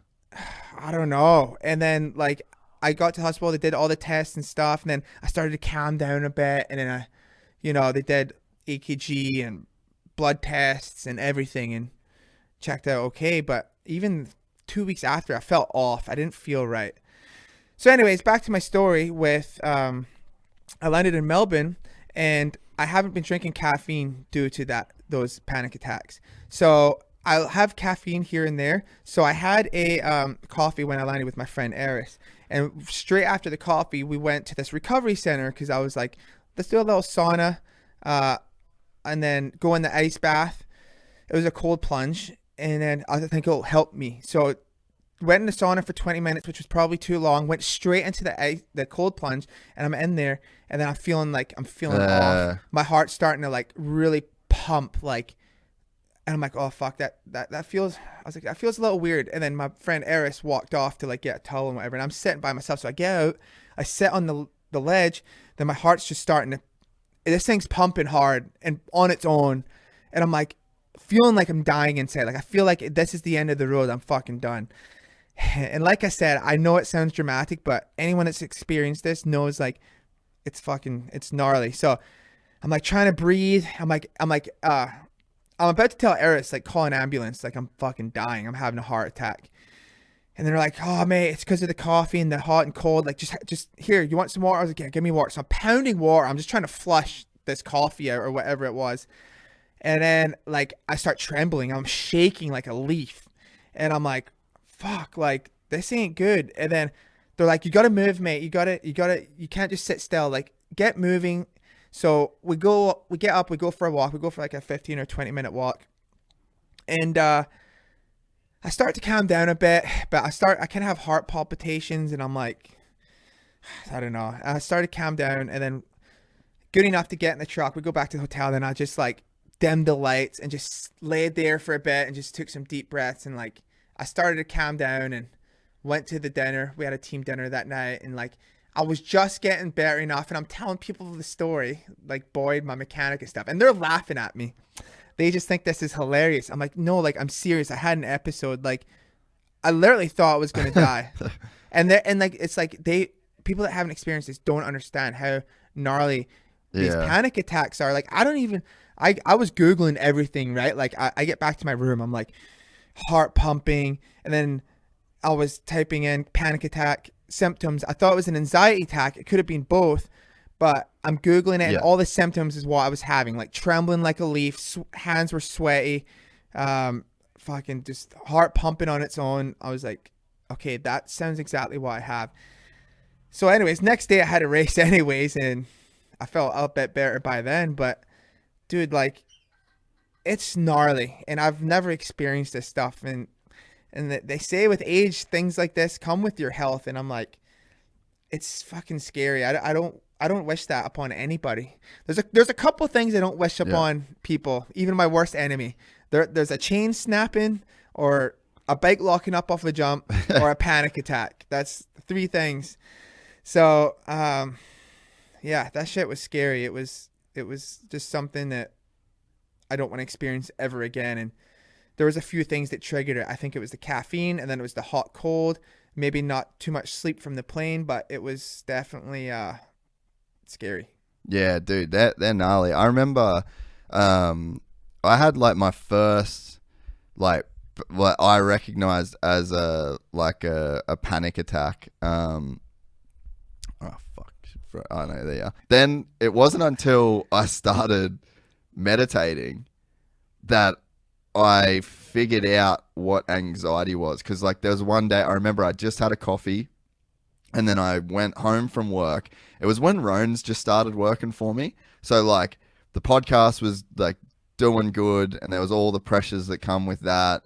And then I had my first employee. So then I had to like pay somebody every week. And then I was like in a shitty relationship. Like I kind of wanted to break up with my chick and like all that sort of deal. Yeah. And so like before this though, so then I ended up like I went home and I sat down and I like did like a meditation, because I was like physically just anxious, like sweating, crazy heartbeat, couldn't breathe properly, like almost had a headache, just my mind couldn't focus on anything. So anyway, I went, sat on the couch, and then it just became like insanely obvious in like a few minutes of meditation. It ended up going away completely in like probably 4 minutes, I reckon, by doing this meditation. But I just got up and was like, you have like anxiety. And that's like I could map that feeling that I first called anxiety onto like so many things in my life. I was like, dude, you've just been like, you've actually had crazy anxiety like your whole life, but you just pushed through it, you know? Because if you don't know what it is, it's just like some weird kind of, you just feel like you're a bit fucked up, I guess.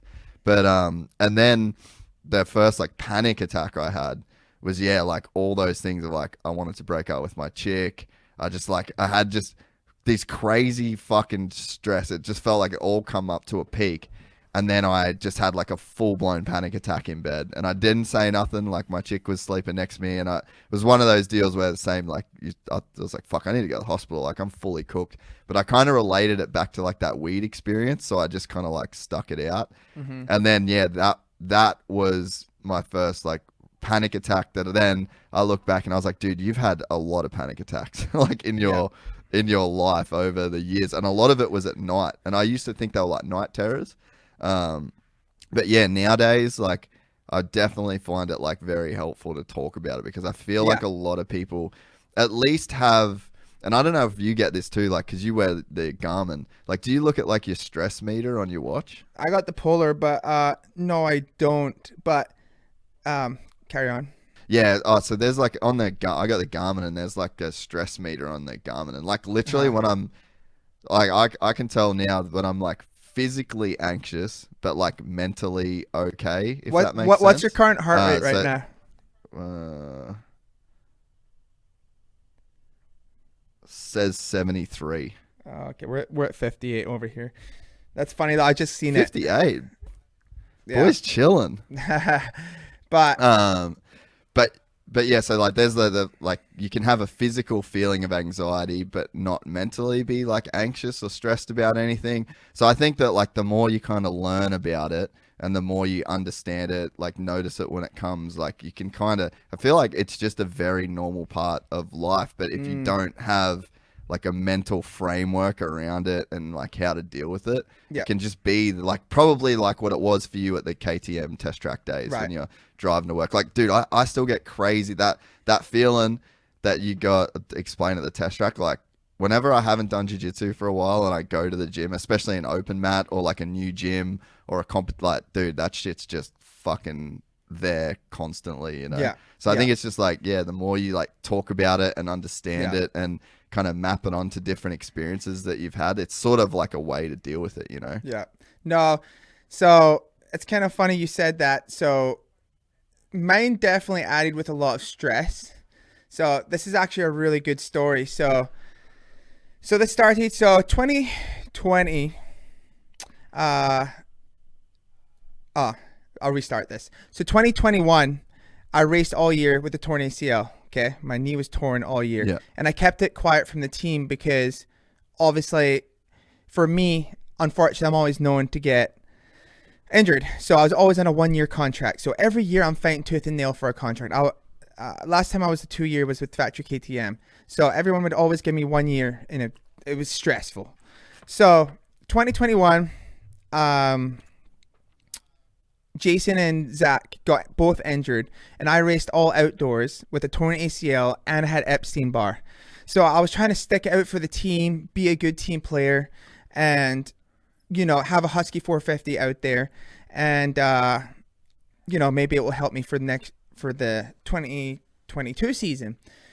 So, I'm racing with this knee and Epstein-Barr and I'm just like, dude, this is the most miserable summer of my life. Like, I'm still cracking some top 10s, but like it's not good. My knee's shifting. Like every time I break it, I can feel my knee like moving. So I tell Scuba, dude. This is where I have a lot of respect for Scuba. I tell Scuba, hey, so I've been racing with my knee torn and I haven't said anything because I feel like you guys aren't going to want to hire me if you know it's torn because I need to get it fixed. He's like, all right, well, let's just keep it quiet for now and we'll see how things play out. So there was a certain date where Zach Osborne was deciding if he was going to retire or not. And on that date, pretty much he would say he was going to retire. So that's what I got told. So I'm racing it out, you know, I'm cracking top 10s and Scuba says, hey, Zach says he's retiring and you have the spot. So I was like, oh, yes. So I says, this is pretty wild right here. So I says, hey, Scuba, I found this doctor in Canada. He does ACLs. It's called a Lars ligament. They go in. It's almost like a thick shoelace, or it's like a rope, and they do your ACL like that. Yeah. I've done 4 ACLs already. I'm not doing the whole 6-month deal. I can't afford to do it. I was like, I can do this, and they say I could be back riding in 3 or 4 weeks from an ACL. He was like, wow. He was like, you think that works? Like, who do you know that's gotten it? So like, there's a Davey Millsaps actually told me he got it and it worked really good. I was like, so, I'm gonna go get it. I want to miss the last 3 outdoors, and I want to just go get this knee fixed, but keep it completely quiet, because if the team find out that I'm getting an ACL reconstruction, they're not going to want to rehire me, right? Like that's why, like, sometimes you got to keep injuries quiet in the sport, because for me, I was always on a 1-year contract. So it was always scraping tooth and nail. So I go to Canada, low key, get surgery, and didn't tell a soul. I went straight from Budds Creek. I got like a 8th overall there. And then I went straight to Canada, got the surgery, go to cross back into Canada or into America after like 5 days of recovering. They call my name at the airport. I had COVID. So now I'm stuck in Canada. I'm stuck in Canada. I'm thinking, oh no, like Alden and everyone's going to like be wondering where I am, blah, blah, blah. Yeah. So I'm like, fuck. So I was like, well, they literally, I was in a wheelchair and Sarah had the bags. They literally at the airport just pushed me on the sidewalk, and then that was it. And I'm like, what the hell? So I stay in a hotel for like 5 or 6 days. I'm like, dude, I got to get out of here. I got to get back home. So I take a at-home COVID test, right? It said negative. I'm like, sweet. So I just me and Sarah hopped in an Uber, went to the land crossing. I'm on crutches. She's carrying the bags to the land. There's not even a sidewalk at the border crossing, right?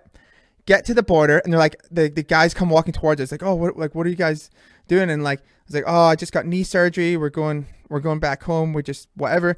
So the guy seen my Rockstar bags and like knew who I was and stuff. So we zipped through the border, and then they booked us a taxi. So then we go from my taxi to this airport, get a rental car at that airport we weren't flying out of, drive from there to Albany, New York, and then hop on a plane, get to Orlando, and then finally I'm home. I'm like, oh, thank God, at least I'm home, right? So I'm healing up, but I have the Husky ride. Things are good. We got the knee fixed. We got the Husky ride. We're dialed. So I'm like, okay, sweet. Like, I'm healing up. Then I get a phone call. Hey, so Zach decided he wants to come back, and you no longer have the ride. I'm like, no fucking way. I was like, there's no way. So now I have no ride. Just got my knee fixed. I'm already like, I already get stressed as it is. I'm super stressed out. Zach wanted to make a comeback, and so I have this relationship with Rockstar, and we're trying to work like a Supercross only deal, but still be on the Husky. But it was kind of a weird deal. Like, and Husky didn't really want me. I got the vibe and whatever. So anyways, long story short, I'm stressed to the bits, and I ended up having that panic attack is when I had it. So I was just so stressed because I didn't even know if I had a job or anything. But anyways, after that, I'm laying in bed. Scuba calls me. Hey, got good news. What? Zach tried riding a couple days. His back's not good enough. He's retiring. You have the ride back. I'm just like, oh my God. I was like, you don't even know what I've went through. I was just like about to cry. I'm like, dude, I fucking went to Canada secretly, got my knee done. I fucking had this gnarly panic attack where I literally thought I was having a heart attack and gonna die and leave this earth. And I was just so grateful. So back on track, back on Rockstar Husky. The knee took about 6 to 8 weeks. Came back, rode on Supercross, like as if nothing happened, as if like, you know, I didn't get knee surgery. And it was so crazy because like I literally had to fly to a different country, get my knee fixed, and keep it so quiet. And it was so hard because people were texting me like, hey, where you at? What are you doing? Blah, blah, blah. And I'm like not texting back. And it was gnarly. So to come back from that, then come into the 22 season, and it worked out. The plan worked out. But that's the stress that I went through was like, I had the ride. I didn't have the ride. Just got an ACL reconstruction. And then boom, we got the ride, and off we went into the 22 season. So it was gnarly. Dude, it's so gnarly, the shit that you've had to go through in your career. I Like know. if you add up all the injuries, all of the team stuff, like everything that you've had to go through, I mean, it's just it's gnarly. It's so gnarly. And Just like the pain, even like the pain from surgeries and recovery. yeah, and that was like the hard thing too, was like I said before, I was always on 1 year contract. So I raced a lot with like injuries and like a torn knee and this and that. And I never said anything to, how to keep it quiet. And then you're getting a bit of backlash because you're fucking suck out there, or you're struggling, but the fans don't know what you're going through. But so, you know what I mean? Like I got to keep that quiet because I need a job for next year. And if they know that I need my shoulder operated on or my knee, they're not going to want to hire me. There's other guys that they can get. So that's why like it was tough for me, like in 2021, racing with that torn ACL all year. My knee's just shifting. I'm taping it. I'm trying so hard just to get by. So trying to be healthy is important, and makes the world of difference, Yeah, so like the team had no idea that your ACL was torn. Like you were just Only doing Scuba. everything in secret. Like really, Scuba dude. Shout knew. out to Scuba. What a G. Scuba is literally, he was like, once we thought that I had the ride the first time, he's like, okay, go get that fixed now. So I went and got it fixed, and yeah, he was a real G. And then I got the ride pulled back from me because Zach came back. I'm like, no fucking way. Then I got it back, and then yeah, very grateful though. My years at Husky was really good, and now I'm staying with the Firepower Honda team, and that's really exciting. I haven't rode a Honda really in my career. Well, I haven't at all. So it's something new, and it's exciting, and Supercross only with the Worlds and Australia. So I'm looking forward to it this year. Like I think if we get the bike good and me feeling good, it can be a good year, and it'll be fun to go to Australia to do that series. But I'll live in Australia for a couple months with the family, and I think that will be so fun. Yeah, it's gonna be so sick. It'll be so fun. Like it's kind of weird because I've always wanted to do that towards the end of my career, is like, travel around and race and explore. And it's pretty cool that this is what racing's brought to me, So, yeah, it's good. So I wanted to ask, because I don't really even know, like what's the connection with you and Rockstar being so tight? Like what do you think that whole deal, like what does that stem from, do you think? Because they've like really been instrumental in keeping you like in a job at times. Dude, I have Rockstar family for sure. Like even this year they've kept me.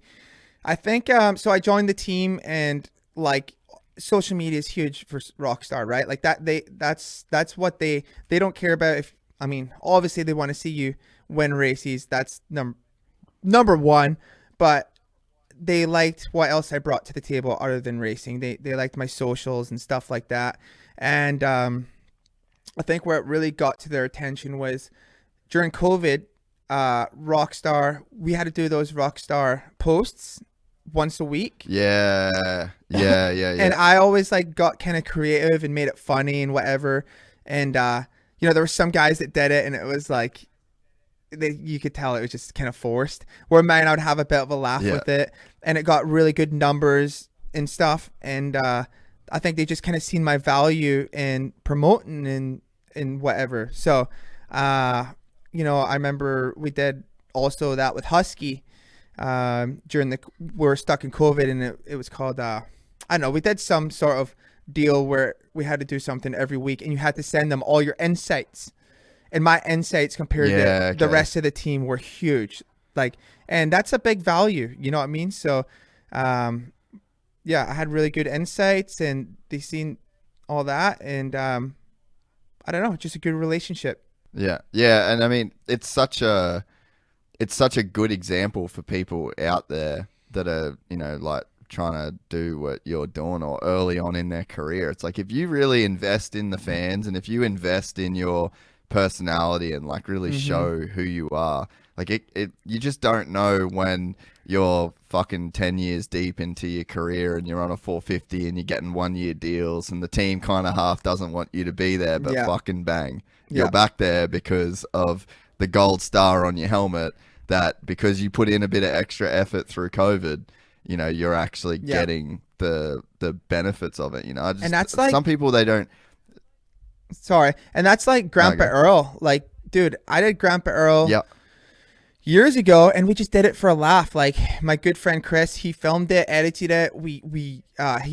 He works at Universal Studios because he was a stuntman at that time, and his buddy did the makeup.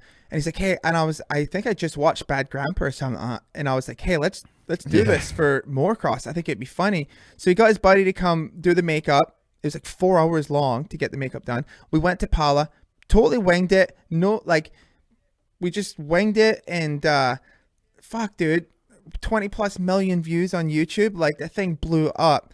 And then we were doing bike giveaways. That's crazy, and bro. I was giving back and giving little kids bikes and stuff like that. And it was just like everything was just really positive. So, I talked to Tommy Searle now, and Tommy is so happy where he is in his career. He's in his 30s. He just races the British. He doesn't race much at all. He's focusing hard on the YouTube, enjoying that. And he's like, dude, I'm the happiest I've been in so long, because racing is a lot of pressure and stuff like that. And we put in our time and our dues. Like we've went through the grind. Like, why not have a bit of time to enjoy it? And so he's just doing YouTube, racing the British, winning that, representing sponsors good and making good money. So it's like, that's what, is a little bit of what I would like to do. But obviously I want to do Supercross one more year, and then we'll see how World Supercross takes off, but definitely do World Supercross this year in Australia. And then if 2024 comes, and maybe just do World Supercross in Australia, kind of the Brayton thing, like, can still make really good money, and if I'm still half decent on a bike, then why not?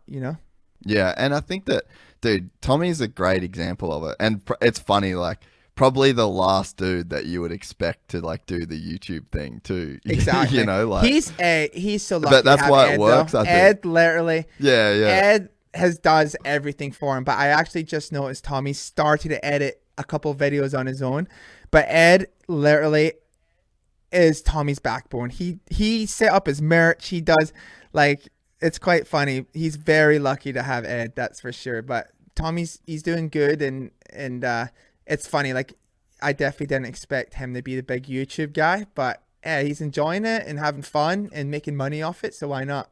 Oh, but I think that's why it works though, is because like Tommy's not the YouTube guy, and then he's got Ed, and Ed doesn't really. The best thing about Ed too is like he's got nothing to prove. Like he needs nothing in his life. Yeah, he's so dialed. Yeah. He doesn't need to be famous. He needs not like he's just doing a good job for Tommy, and Tommy's like not the fucking YouTube personality that's just like got a legit YouTube channel, it's like the perfect recipe. And then you've got Billy that's doing his thing.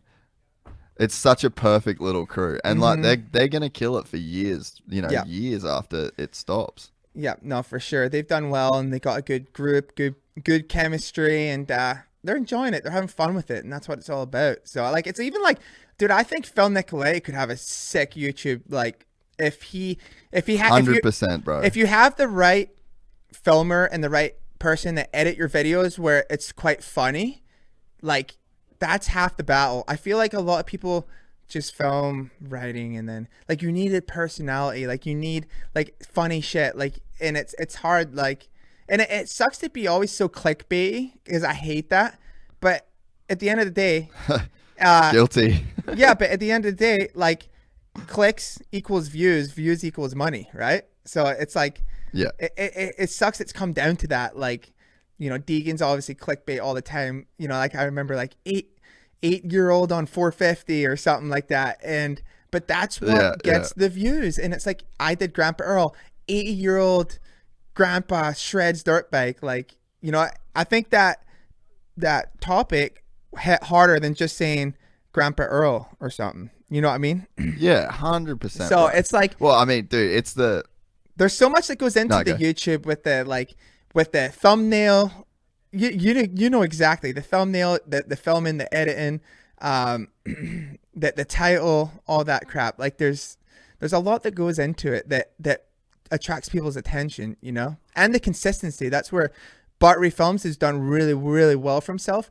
That dude's been posting every week for like 5 years, and his fan base is insane. And like I got a bit of respect for Bartley for that. Like he works hard at it. Like that's a grind. He edits it all himself.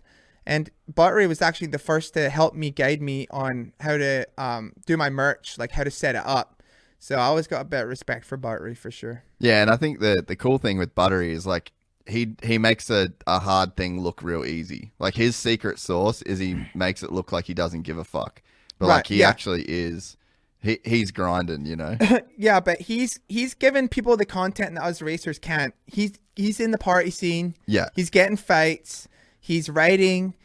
He's filming everything and getting a bit of drama, and people want to see that. People want to click on that. But if I was to do that, it wouldn't be that professional, you know, or it wouldn't look good. But he's kind of going the Nelk Boys route, you know, like partying with the fans and shit like that. And it's perfect. Like it works. That's what works for him, and it's perfect, you know.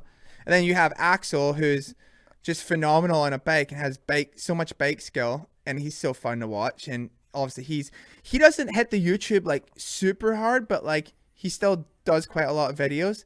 But yeah, he's crushing it as well. And same as Raha. Colby's doing really good too. So Yeah.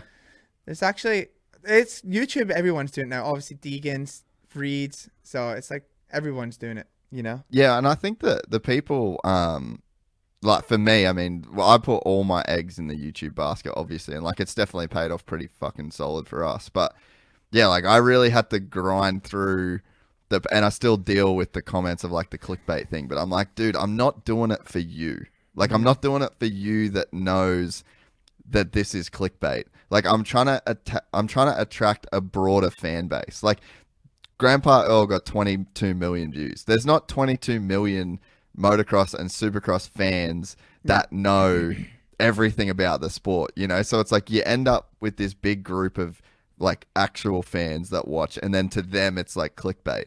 But it's like to other people it's not clickbait. It's like we're just trying to get people to watch this video, and it's like you get in and you hope that they, I guess, like become a fan out of it. But like we were the first channel in like a media lane to do what we did. And now like I can go through YouTube on every other person's channel that does media in moto, and their thumbnails and their titles, the way that they say, they're all like us. Yeah. You know, so it's like that's just how it goes, figured right? out how to get people. I'm not mad at it. Yeah. Like I think it's good. Yeah. You know? It works. Because there's a certain way that you have and to operate. Yeah. What you do works, and it's like anything. Like it's like anything, even in racing. If someone's dominating races and he's fucking eating shit for breakfast, dude, I'm gonna go eat some shit for breakfast too. You know what I mean? So if you see something that works, everyone's gonna catch on to it. You know?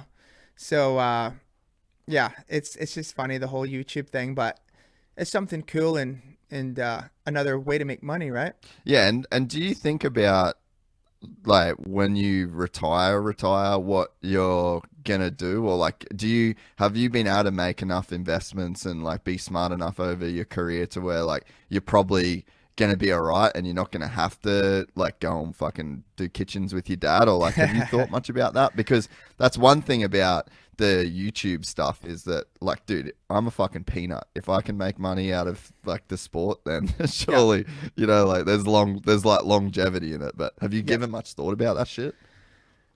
Yeah, it kind of crosses my mind here and there, but it's tough. Like, what's that next step after racing? It's hard.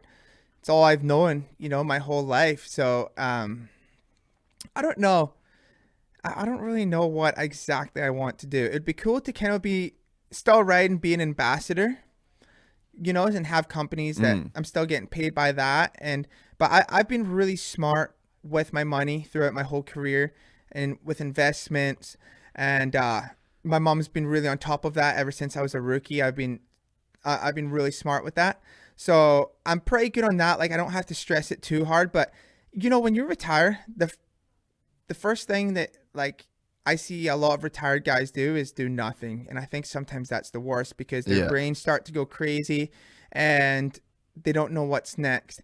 And I just think, I don't know. You got to keep doing something. You got to keep moving or you'll get depressed. And you see a lot of boxers and celebrities, basketball players, they retire, then they just kind of lose the plot and become alcoholics, this and that. Like, you got to have goals still. And whether I kind of like what Nick Way has, like, he has 3 writers that listen to him, and he's got a good program and he coaches them, you know, and he's still training and keeping fit and he's still involved in the sport and he's still achieving goals. Like, if they win, I'm sure that feels great for him, right? Yeah. It's that, I think that's cool, but it would have to be the right writers for me because you don't want, I would never want to coach a guy that doesn't put the effort in, or, you know, like all the guys that Nick has, like, they listen to him and they do what they're told and they work good as a team. And that's like something that I think would be cool. Not too many guys, just like 2 or 3. But that's something I've thought about. But like I said, you don't want to have some writer that's moaning and complaining and doesn't want to do the work and doesn't have that drive. So that's one thing. Or I don't know what else. I could always do writing schools. I think AJ Catanzaro does really well off his. He promotes it well. Yeah, he's murdering it. And you know, if we did writing camps, would be cool as well. Who knows? I have little Ewan. He'll be growing up by that time, and we'll see what he's up to. So I haven't fully made a decision of what I would like to do or whatever, but I still like to have the freedom.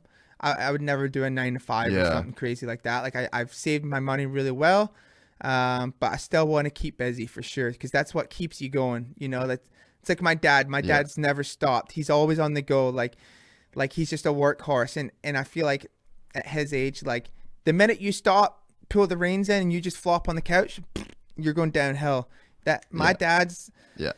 Oh man, don't want to. I think he's 64, maybe 65. I think he's 65. Yeah. And he don't stop. Like, in the summertime, he made me get rid of my landscapers, and made me get rid of my pool guy because they weren't doing a good job, and he wanted to do it because they're not fucking doing it right. So he's out there in the blistering heat, 100 degrees, and I'm like, fuck, Dad, it's too hot for you to do this. Like, I can't do it because I'm training riding all day. But he loves it. He's out there sweating, weed whacking, doing my lawn, doing my pool, and that's just what keeps him going. That's exercise. He's moving and still going. You know what I mean? So at the same time, I'm like, I'm like, Dad, I can get someone to do this. He's like, no, I don't like the way they're doing it. You know, he's just typical Scotsman. But, you know, like I said, he's always moving, always on the go. The minute you stop and you just, I think that's the minute your health goes downhill. Yeah, dude. No, I completely agree. It's crazy how lucky you are as well to have the parents that you've had, not even in like the upbringing, but when you're pro, like your mum being dialed with your money. And then just like, man, how many people do you know that have had their parents like fuck with their money or just take stuff from, like, and then you spend your whole life having this career and then you have to go get a job because your parents essentially fucking jacked a bunch of the money, or like a bad agent. Doesn't always have to be your parent, but like bad decisions, bad people, bad investments. Like, I know a bunch of guys that have invested their money that they won into companies that were dog shit companies that went bust. Like, fuck, there's such a minefield out there that you've seemed like you know, avoid. No, it's like I said, it's important to have the right people around you. You know, my mom and dad, like my mom's always like, I've always been a mommy's boy, right? So like I used to tell my mom everything. Like there's nothing that she didn't know, right? But my dad, I'd always keep away because he would just always fucking get pissed off or whatever. But like they were just always a very concrete part of me and like getting me in the right direction. And my dad was the type of guy, he would give his shirt off his back for anybody. He would help anybody. You know, my dad used to 100%. So he was like a finishing carpenter. So he would always do those. I don't see this happen a lot in this day and age. Obviously, fucking inflation. But my dad always did so many freebie jobs for people. Like, he would bust his ass, build them I don't know. They'll buy the material and then he'll build them whatever, make it a desk or whatever, or something for a showroom. Like, he's really good on the tools. And they'd be like, okay, how much do we owe you? And he'll, fuck, don't worry about it. You know, a lot of people, that's kind of an old school thing, but like, a lot of people don't do that anymore. And that's the kind of guy he was, or he is. But yeah, I'm lucky to have him, Sarah. Like, I have such a good group of people, my friends. Like, it's kind of funny. Like, this is like the old saying that your parents would tell you is like, so you are who you surround yourself with, right? Like, so surrounding yourself with good people is just so important. And I feel like when kids hang around with the wrong crowd, it's when they're getting into drugs and fucking, they just go down a bad path and sometimes they don't come back from it. So I've been lucky to, be here and have good people. Does it ever feel weird to, because there's a point where, like, I'm just going to assume, I've never seen your fucking bank account, but I'm going to assume there's like, you become a millionaire, you win championships, you win a bunch of races. Is it weird to, like, because you're one of the guys that you'd never think that you were a millionaire like, there's a certain, like, fucking aura that comes with, like, yeah, that guy's a millionaire. Yeah. Like, is it weird to just be like, you get to that level, but you sort of, nothing changes about you? Like, you just never really change. Like, that's the same. How does that, like, have you ever thought about that? I know what you mean, but I think, like, just don't change who you are just because of your bank account, right? Like, everyone that knows me knows, like, oh, Dino's a cheap bastard, and fuck, I am half the time. Bro. But at the same time, like, I'm not, you know, I spend a lot of money on things or helping someone, or I'll fucking always buy my friends dinner, and they're always trying to call me a cheap bastard. I'm like, you. But no, I don't know. It's like same as Jason, dude. He fucking wears his old pair of Vans that he always wears, and he's a fucking tight ass if you want to speak about that. But he's driving. Hey, Jason's driving a Prius, a Toyota, like, electric car with a bike rack on the back. But he's smart with his money. Jason's a guy that has a lot of money in his bank account. I don't even know that for a fact, but I know because obviously. Yeah, you know it. Yeah, you know it. And, like, he's made good investments. Because where the fuck is it? Yeah, like, dude, me and Jason have done shit that, like, we can't even talk about. But, like, he bought this house in Hollywood, in the center of Hollywood, and, like, it was almost like, you ever seen Ballers? And it was like the fun house. You remember? Have you seen that or no? Yeah. They got this house. We would go there in the off season, and, like, we would, like, send it out in LA, and, like, I was like, damn, this guy's crazy for buying, like, a millions and millions of dollar house in Hollywood, right? So he has it, but he was never really there a lot of the time. He would rent it out and stuff like that. And then he sold that thing, and I bet you he made millions off of it, you know? So he's smart with his money, makes good investments, but he's still, like, same old, you know, Jason. It's quite funny, but yeah, I just don't think you need to change who you are, no matter, you know, what your status is. Yeah, dude, I mean, I just respect it. Like, I think it's cool. I think it's hard to make money and then not think about ways that you could spend that money to make it look like you make money. You know, right? You know what I mean? Like, there's like a weird thing that it's like thoughts that start to enter into your brain, and I'm sure that the higher up you get. But then the thing is, like, I know people that they've kind of, like, they've beat the game, like, they've clocked the game, then it's just, money's never going to be, like, a thing that they ever have to worry about. Mm-hmm.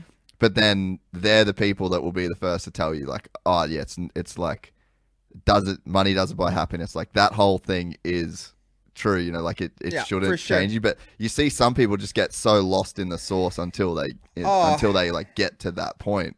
Yeah, like, it's like that money don't buy happiness is 100% true. Like, I've never bought myself a nice car my whole career. Totally could have after my second year. Just never really cared that much. And I was like, I always got a free truck from either Tulip Escondido or Paradise Chevy.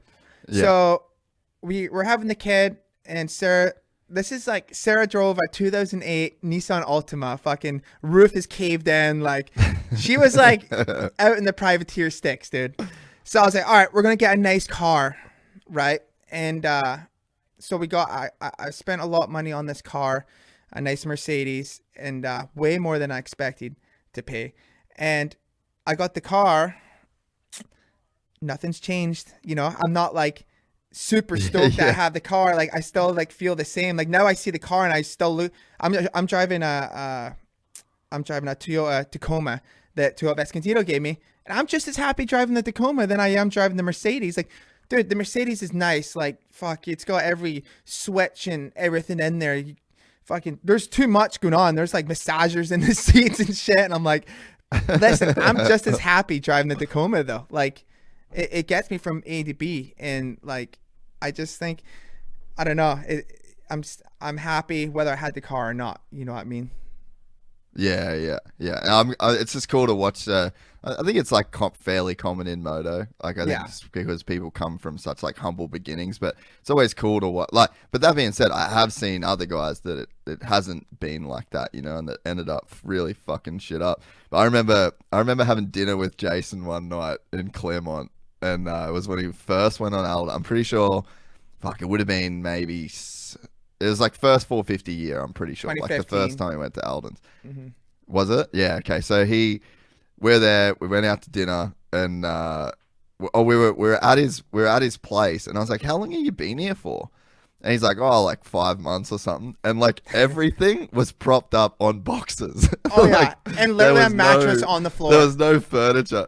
Yeah. There was like no furniture anywhere. Everything was like a box, a TV on a box. He's like, bro, why the fuck would I buy a stand for the TV when it comes in a box that it can stand on? Yeah. And like the craziest thing though, dude, is we went out and we're at this. We do. I don't know why. We just started talking about money for some reason, and I was with Wes, and it was like me, Wes, and Ando. And then we just got deep talking about money, and Ando fucking laid out his entire career, bro. He's like, I'm going to win. He's like, I've made this much money so far. I've got this invested. I got this invested. I got this invested. I'm going to win he's like, I know for sure I'll win a Supercross championship. And then he's like, when I win that money, I'm putting it here.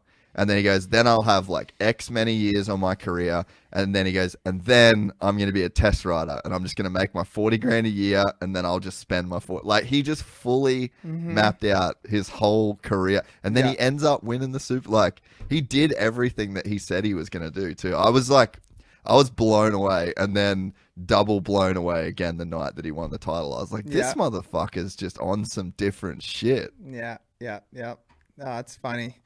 That's Jason for you. But yeah, it's I don't know. I think one thing that like does kind of bother me is like if people know that you have money or whatever, and then they treat you differently. Like they expect you to buy them shit. Like, or like you go for lunch, and like just because you have more money, they're like looking at you to pay the bill and shit. I don't like when people treat you differently. You know, like I don't know. It's just that's the only thing that kind of bugs me. But no, I've done okay. I'm not fucking the highest paid, that's for sure. But I've just been smart with it, and very lucky and grateful to be in that position. You know. Yeah. No, and I just think it speaks to what you're saying before about just having like that right crew around, you know, like it can just be the difference between being able to have options at the end of your career versus, you know, like just having nowhere to go. And like, fuck, it breaks your heart when you see guys that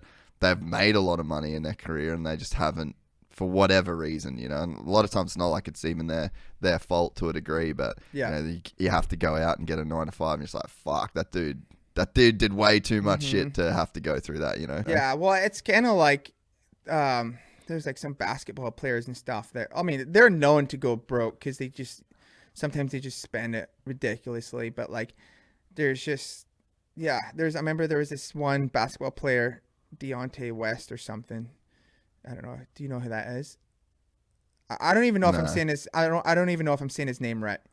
but he was like homeless and on drugs, and I think he's clean now, but like there was pictures surfacing of him like on the street, and it was like the saddest thing to see. And then like Yeah. I seen the video, and he was like on the street and he looked rough, and then I'm like, fuck, that's sad. And then I still went on Google, you know, and then you see him in the NBA like putting up good numbers and like pictures, and you're like, just jacked to fuck. yeah, you're just like, fuck, yeah. where did it go wrong? You know, everyone's always fighting a battle, but yeah, it's very important to have the right people around you for sure, so you don't go down that path. Well, even like it just sort of came to my mind then, but like you were in the Izzy Stroop generation. Like you were actually I was a little in bit the generation that they, just a bit past. Yeah, yeah, but their pro still years that were, big amateur contracts. Yeah, yeah. Oh yeah, their contracts were crazy. So 07, I was in schoolboy, and it was that year. It was Kennard, Stroop, and Ezzy, and everyone would line up to the fences to watch that race.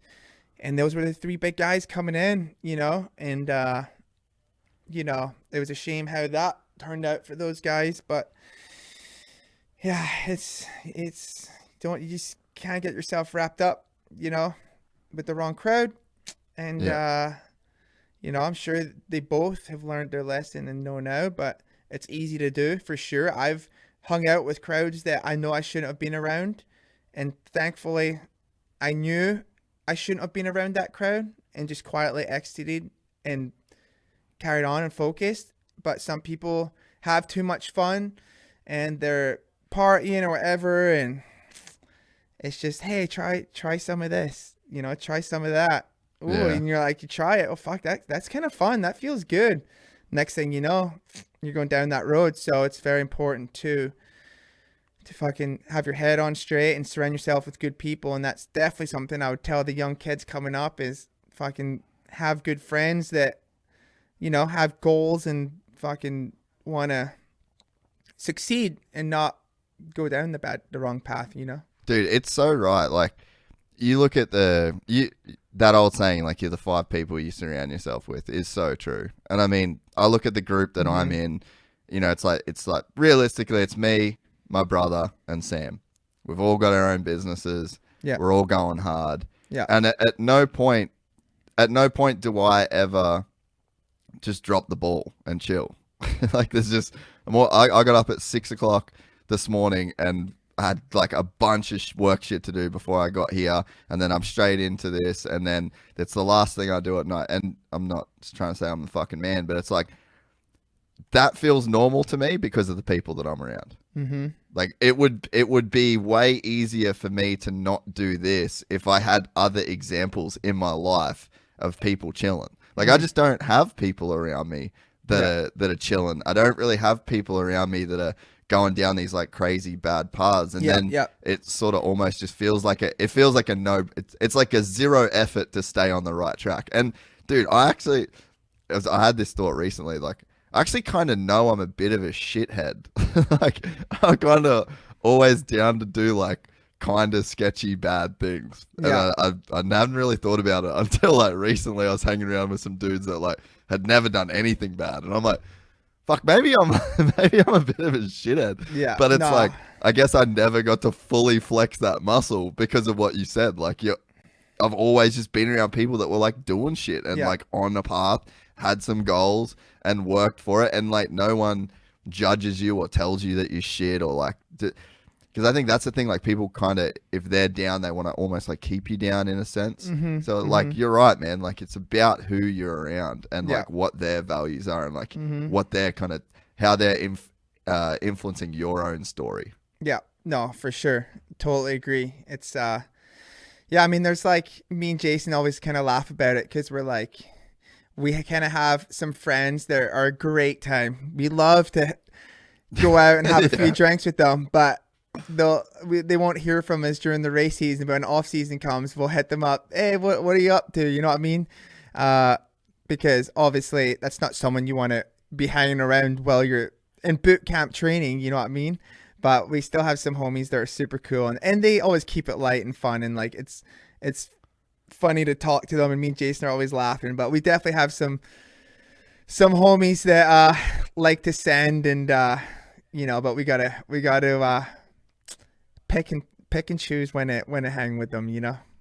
Yeah, really read the room on that one. Yeah, exactly. So it's funny though as well. Like I think this is like real apparent in UFC fighters to where it's like they almost get the pass to just be crazy as fuck because their job is crazy as fuck. And then so like Dana White is like, oh, this dude did this and like fucking got into a fight here or whatever. He's like, hey man, what do you want me to do? Like, you want me to try and control this dude? I'm like paying him to step in an octagon and beat the piss out of this other dude for 5-minute rounds. Like, it just is what it is.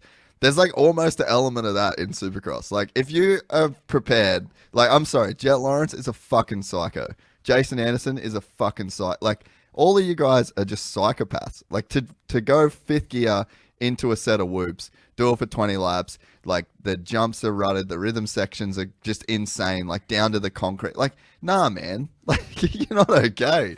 And like to expect that all of you guys are gonna be these like choir boys and not have that same gear when the after party comes and there's pussy floating around and there's fucking it's like you're a savage there and you're also a savage. Like, it just we're the same fucking people, No, for sure.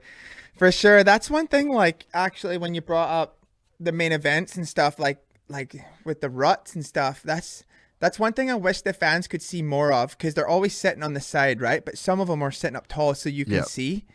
I wish the TV showed more of a higher. I mean, I think they do now, but like they were doing it for outdoors where you can see the ruts and see how gnarly and technical it is, because like that's one thing in the 450 mains is the track just gets beat to shit and it's like deteriorated and it's gnarly. So like it's something that the fans need to see like how demanding it gets. It's pretty gnarly.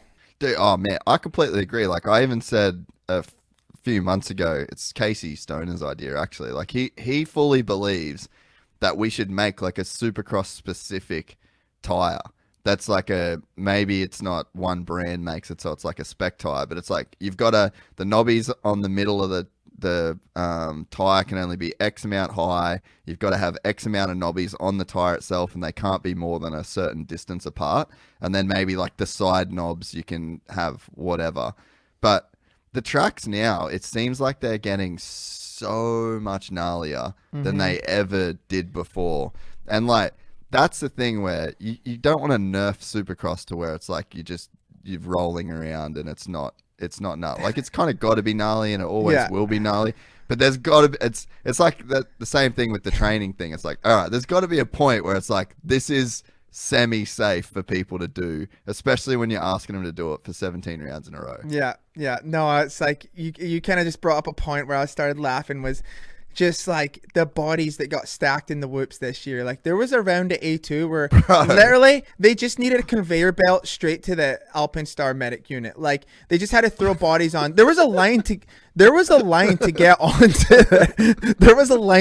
the medic cart, dude. Literally, Jalik was in line. I think Jerry Robin was in line. Like, those Hunter Lawrence A2, those whoops were eating riders up. And me and all the 450 boys are standing at the start line just watching riders grenade like there's fucking landmines on those things. And I'm like, dude, we got to go do 20 minutes of this. They're finishing their main. We got 20 minutes to go through these things. Like, the tracks was like, the whoops were so gnarly this year. And like, I'll just never forget that race where like Joliet crashed, Jerry Robin, Moseman, Hunter Lawrence, like Hunter. Dude, there were so many guys. Like, I don't even know what the medic unit dudes didn't even know what to do. They're like, fuck, which guy? It was not. Luckily, I think everyone stayed they were okay, but like, the whoops were so gnarly this year. Like, Christian was just demolishing everybody in those things. Well, I think A3 was a gnarly set too, because I remember in the I might be wrong, maybe it was A2 that I was thinking about. All of the Anaheims were gnarly. Well, I remember I was in Bali and I was watching the race with my chick, and she just doesn't know Supercross, not a thing where she comes from, and yeah, so no idea, and going through this race, and she's like, why can only two people do that?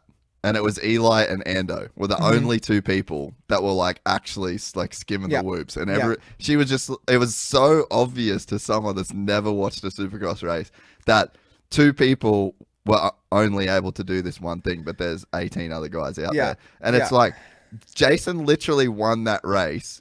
It was a 5-lap shootout between Jason and Eli to see who was down to send it through the whoops. Yep. And it only lasted 5. That race only lasted 5 laps. And Jason had the biggest fucking sack to just go, I'm doing it. And then there was just one lap where Eli was like, okay, cool, you win, bro. I'm not doing it. Yeah. Like, there's one part of that that's gangster as fuck that as a fan, you're just like, damn, like, that's a gnarly dude right there. Yeah. Like, that's the best guy on this night. But then there's also a point where it's like, that's probably not cool. Yeah. No, I raced that race. It was gnarly. I remember Cooper had fallen in the turn before, and I'm behind him. And then he gets up, and he was struggling with the whoops. He just, like, where he was possession, he just went around the whoops. Like, I was going to pass him. And then I'm like, you motherfucker. And then he hops on right in front of me in front of the whoops. I was like, I was pissed. It was funny. But, like, yeah, honestly, that race you're talking about, it was literally for us, it was like, if you were willing to, it was like a 50-50 shot. Like, if you're going to make it to the end, just because, like, they were so big, but they got so cupped and edgy. So, like, they just would pitch you anyway. And I skimmed them the whole main, but it wasn't pretty by any means. So what's the move? Like, am I a dickhead for saying that there should maybe be some changes that try and just at least, we just can't be going to concrete. Like, let's just let's have ruts, but let's not have ruts in honestly, rhythm sections. like, let's just concrete. take out these 20-minute races. Let's just go 20 laps. Like, I don't think 20 laps is a lot. I don't think we need to be going close to 30 laps where we're like at 27 or 28. You know, this 20-minute thing is, I think, the past 3 or 4 years. And, like, just go back to 20 laps. Like, the racing was just as good at the 20, you know, when Bubba and Chad and all them are racing. Like, 20 laps is fine. You know, and 15 laps for the 250 as well. I think that's fine, and the track won't get as gnarly. Yeah. So you don't think there's any need to, like, look at doing, like, make a Supercross tire, like a tire that's for that track, or? I don't know. It sounds like something way down the line. I like my knobbies. I like my traction. Yeah, true.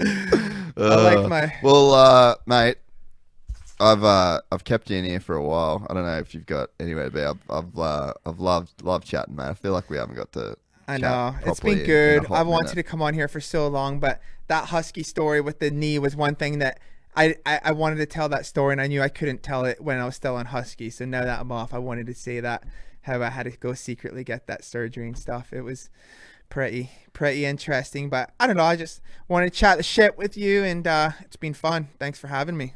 Nah, it's been sick. And I actually want to say as well, it's just about the show. There's like a bunch of boys that want to do the show, but all want to wait until they retire.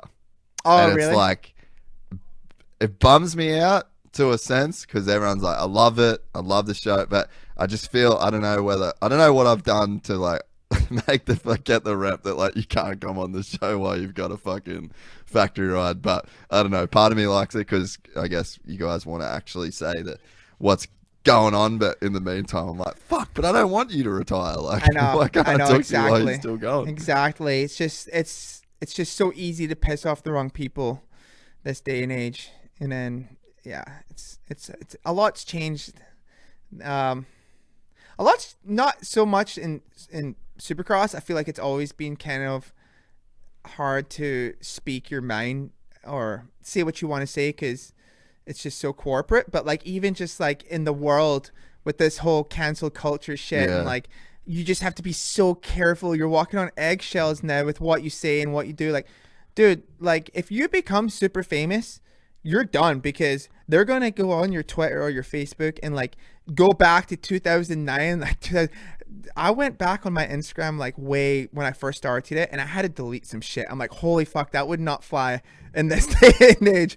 And so, like, it's brutal, dude. Like, I don't know where this whole cancel culture, like, it's a gnarly time and age for all this stuff. Like, I can't even believe what it's came to, but, like, just now the goal in life is just not to be canceled, I guess. So it's crazy, dude. It's gnarly though. Like, so I'm not even gonna speak on like what it is that people. I have like people coming after me heavy, dude. Like every couple months, I'll get like an audio note from like a lawyer saying that like they can take all the money that I've got, and it's just like literally, I'll tell you off air, but it's like literally nothing. Like it's the most fucked up thing, but it's like the kind of thing that could actually get some momentum if it ever like you said, you ever like fully blow up. Like it's such a fucking weird. It's to the point where like I'm gonna get, and there's always stuff in the works too.